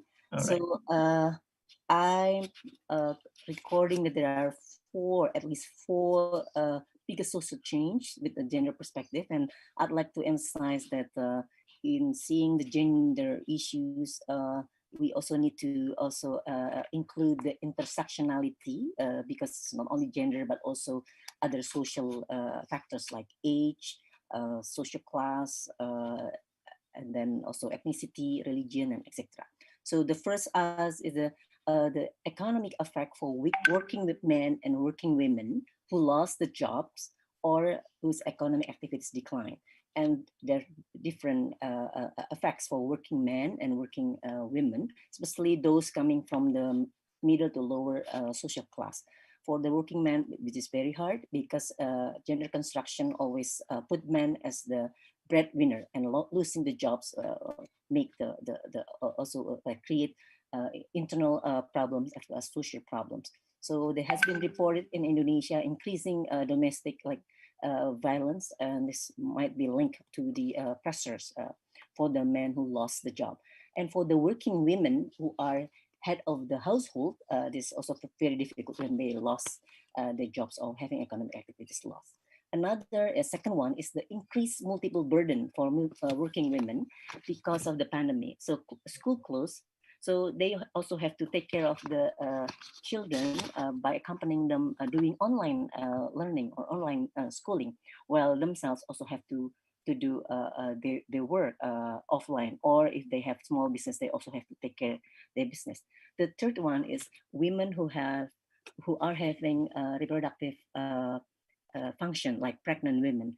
It has been reported that very difficult for them to go to the clinic because the clinics really is like not, well, nowadays not really a safe place for many people, especially the pregnant women, because of the like possibility, the risk of getting affected. So many pregnant women, actually, especially from the lower social class, they prefer not to get checked by the medical staff. The last one is there's a report of the increasing number of the child marriage in Indonesia during the pandemic.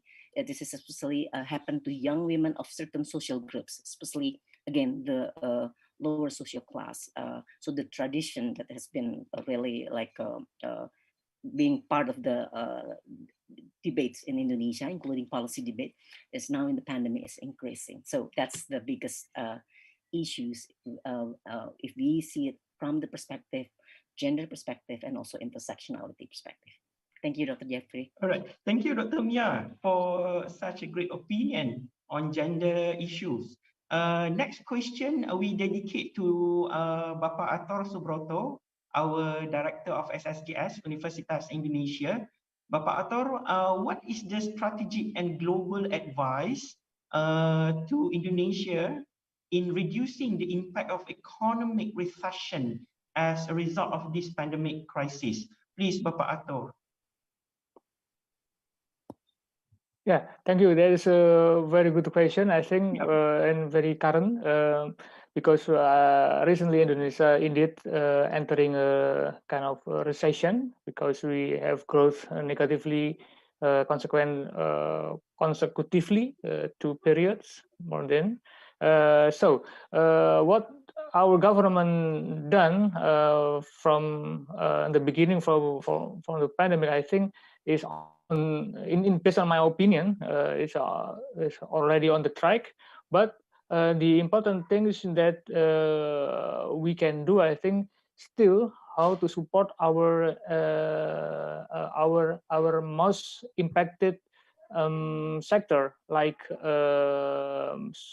micro and small medium enterprises, who are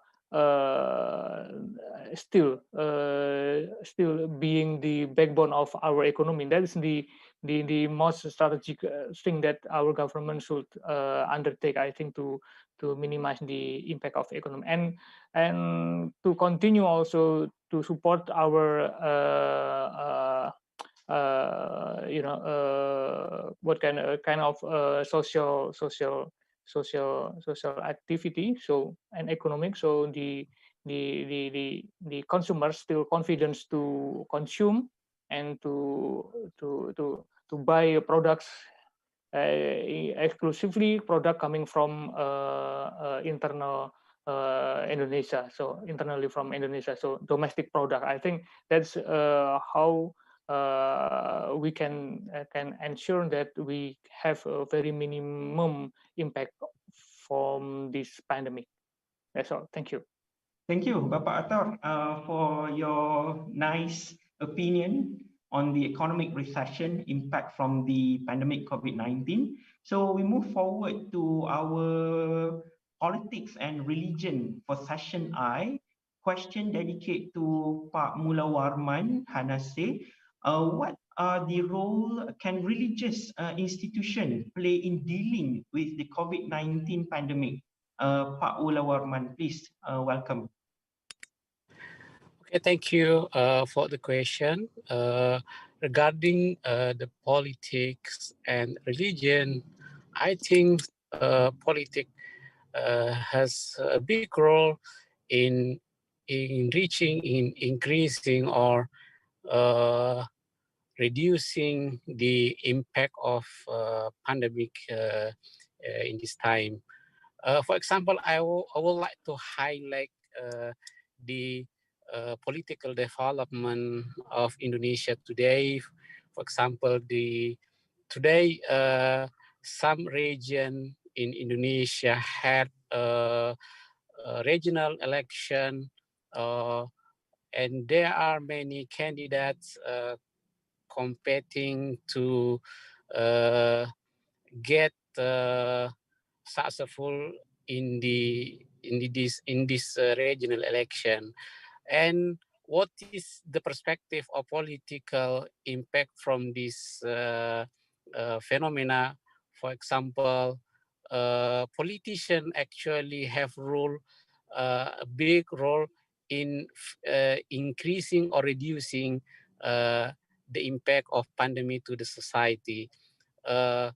When they are railing to be a leader of the region, they have to make campaign, they have to mobilize people in the society, and it is have been a debate between people.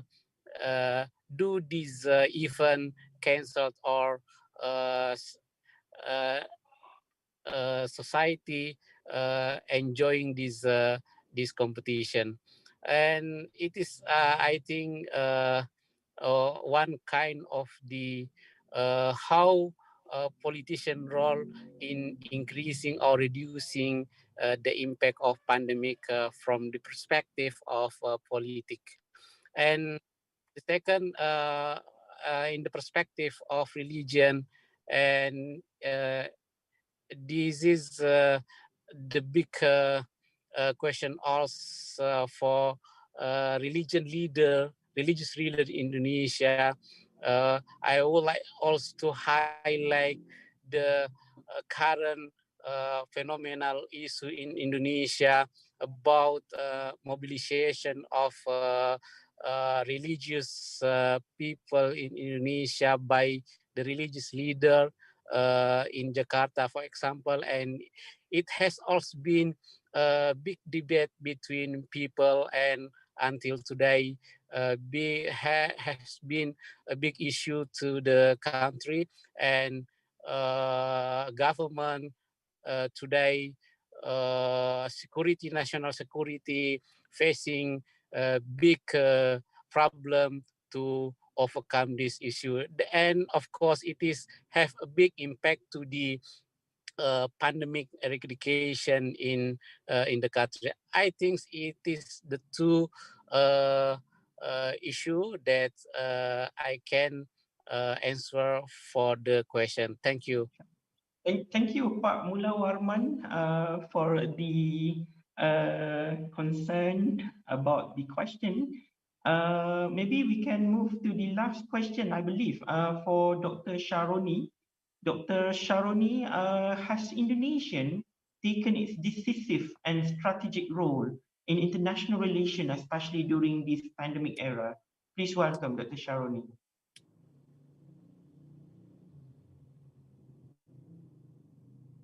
Dr. Muhammad Sharoni Rafi, representing Session J for the team Strategy and International Relation. So do we have our Dr. Sharoni together with us? So I think, I believe we can proceed further. If it is no more other question, we could end this panelist session. So here we would like to appreciate for the plenary speaker, Professor Muhammad Ali, PhD, and all the session chair who directly involved in this very fruitful panelist session. Ladies and gentlemen, we will have a Merah Putih break performance video after this. Please enjoy the outstanding melodious choir performance from Universitas Indonesia, and we will meet again later after the break. Please enjoy.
Ladies and gentlemen, we will have our virtual photo session for today with the distinguished plenary speaker and all the session chair. For this purpose, we cordially invite everyone to open for your web camera. Please ensure the best lighting for better image capture. Get ready, our technical team from UI.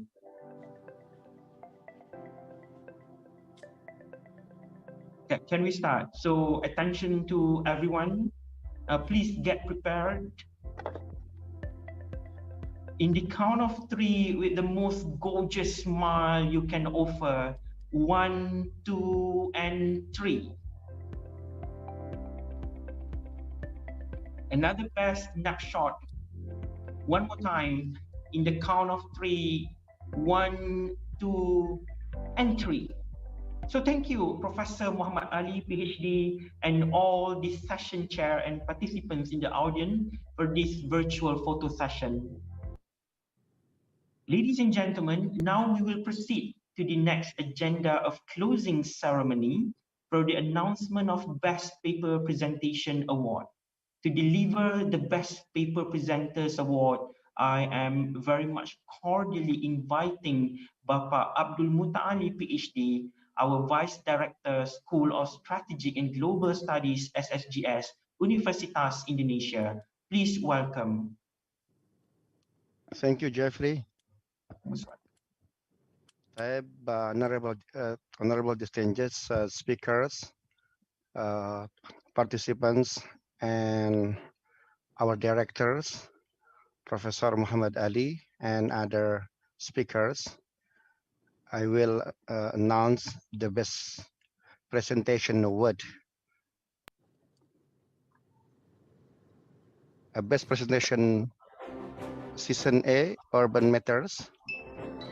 The best presentation is Nur Azma Ramalina Aziz. Congratulations.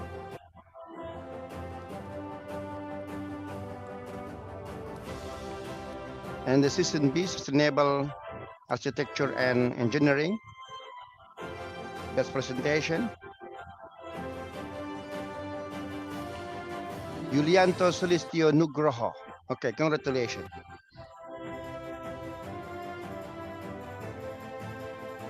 And the Season C, the Economic Perspective. Best presentation. Ika Yulita. Okay, congratulations. And the Season D, National Security and Management.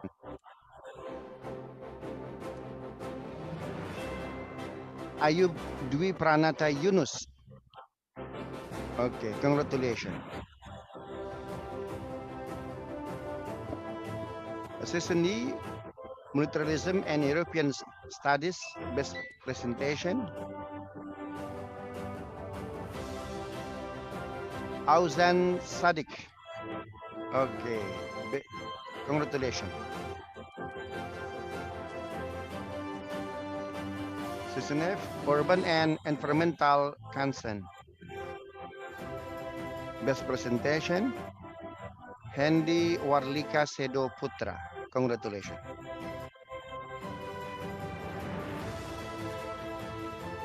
And the Season G, Level Buoy Environment, Best Presentation,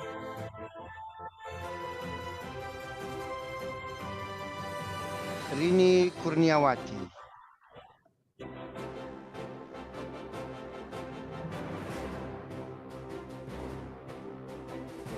Gender and Social Change, Best Presentation,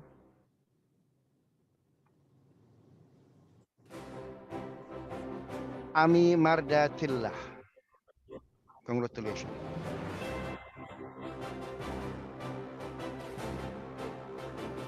Okay, Season I, Politics and Religion. Best presentation is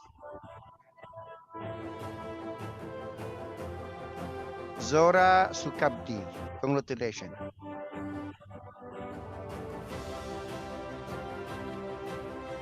Season G, Strategic and International Relation. Best presentation is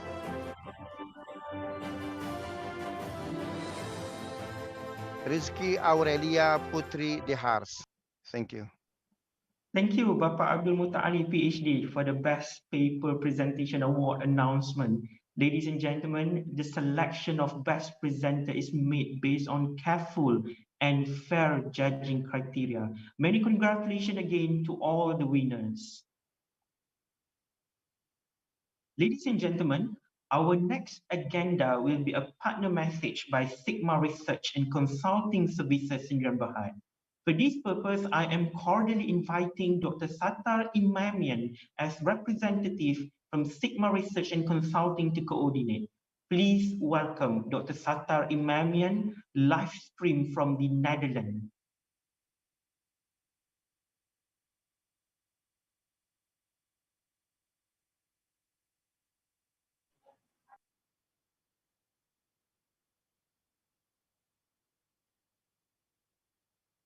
Dr. Sattar, maybe you can unmute. All right.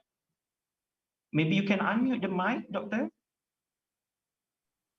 Sorry, I All right. always forget Okay. to unmute. I'm Okay, so no sorry. problem. Okay, please proceed, Dr. Sattar. Okay, thank you very much, Dr. Jeffrey.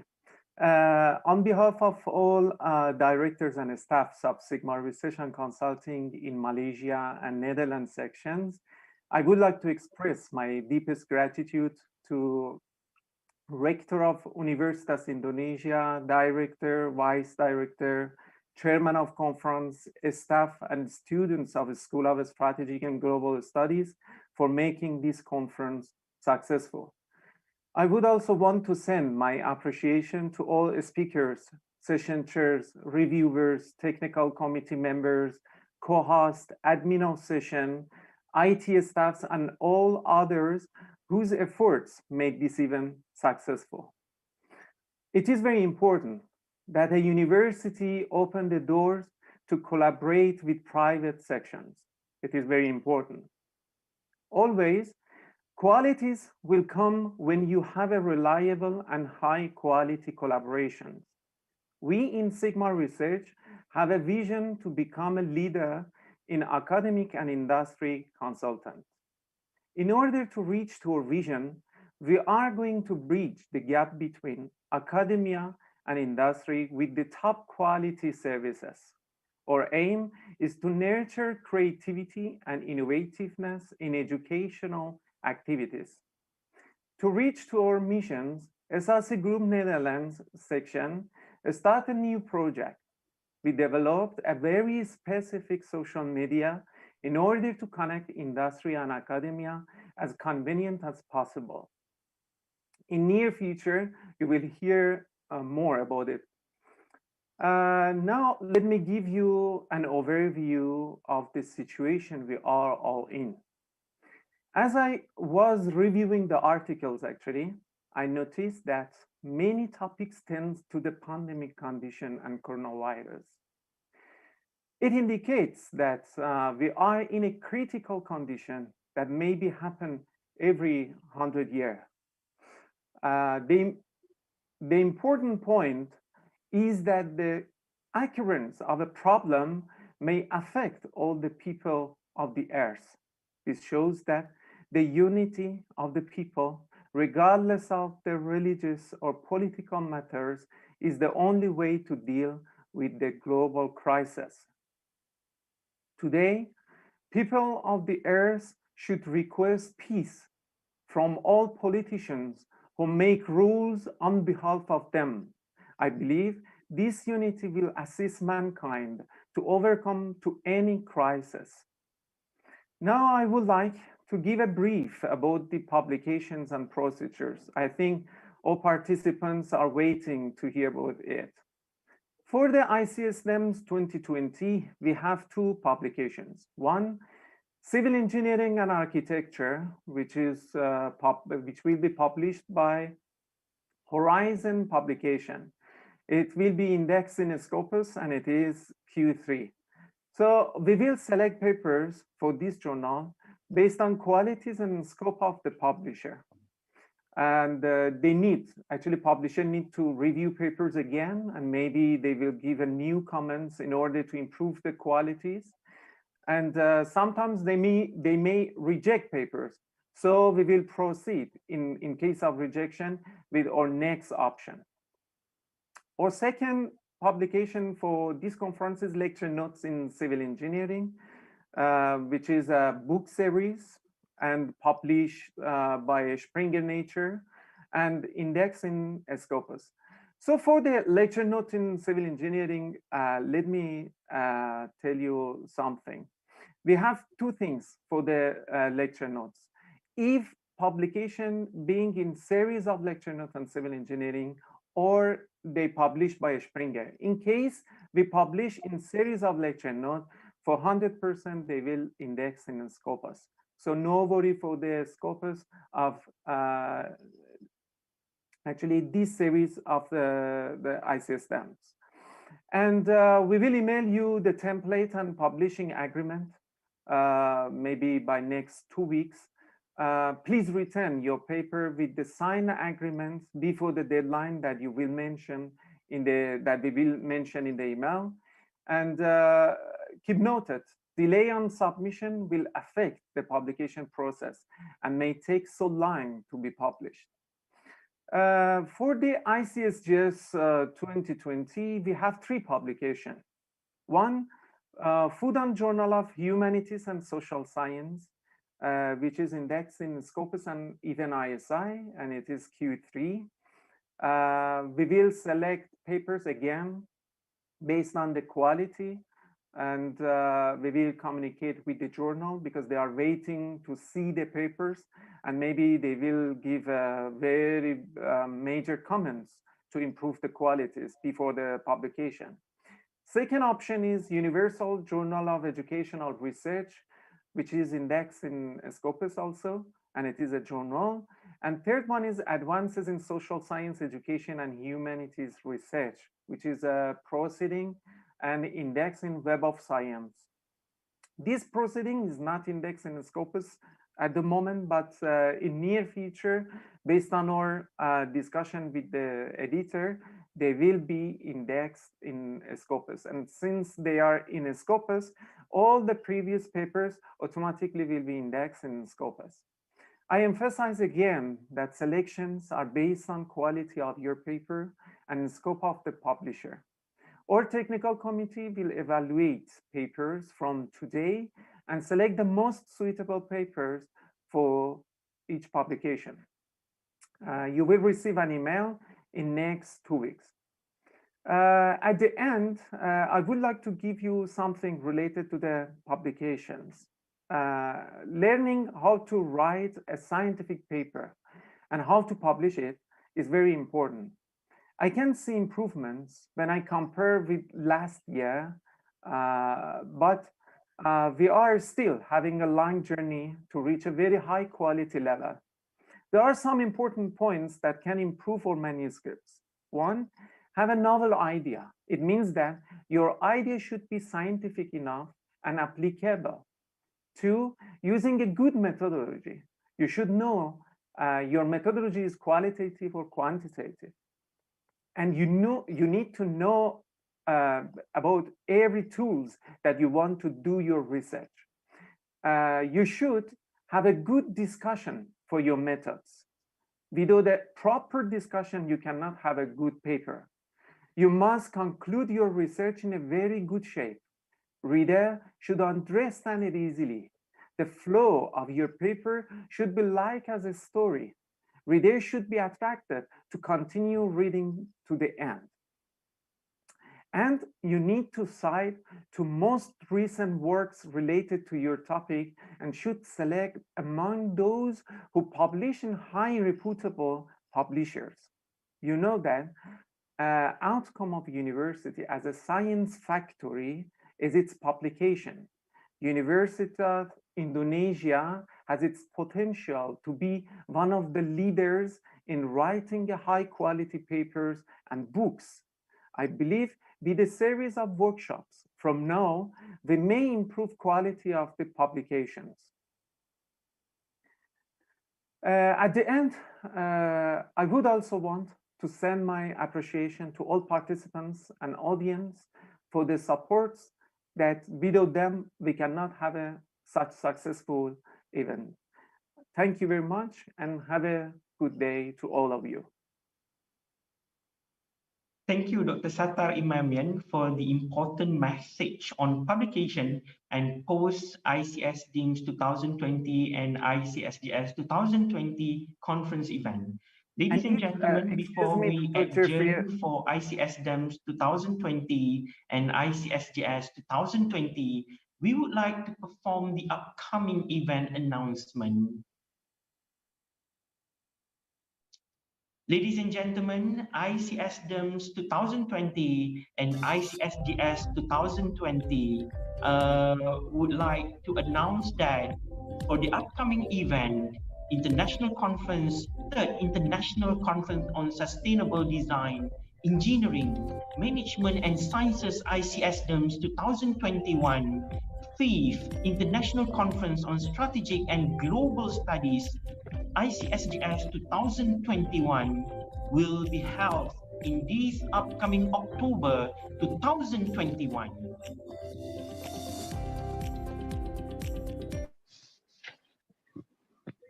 Ladies and gentlemen, ICSDEMS 2020 and ICSGS 2020 Organizing Committee would like to take this opportunity to acknowledge everyone for great contribution towards the success of this virtual conference event. Thank you for supporting us till we meet again in the next ICSDEMS 2021 and ICSGS 2021. Assalamualaikum and have a good day to all. Bye-bye.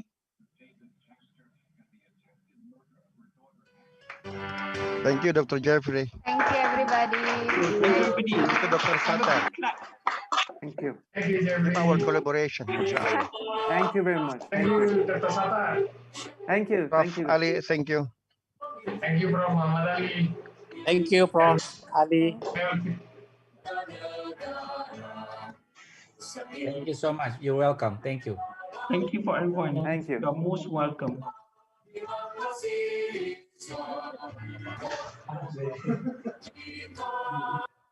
Professor Muhammad Ali, our brother and our teacher. My teacher, my brother.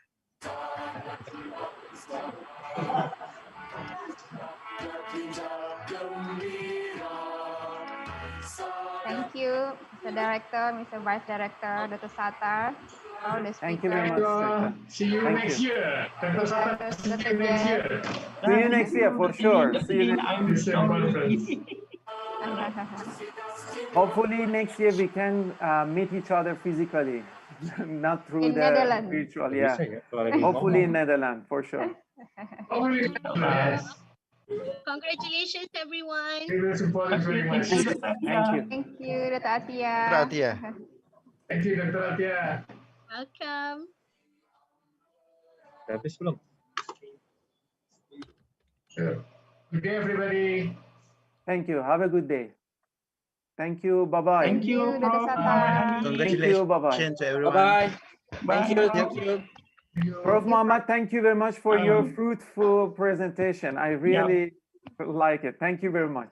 Thank you, doctor. Thank you so much. This is great. I hope we can see each other again. Hopefully, yeah. Hopefully. Thank you. Hopefully. Okay. Great. Assalamualaikum. Waalaikumsalam, Dr. Attar.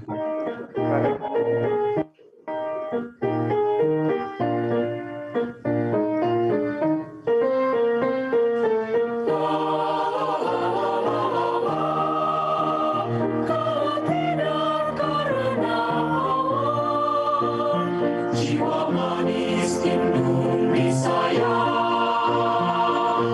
La la la la la la. Indonesia tidaklah surah.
Okay, bye-bye. Okay, bye-bye.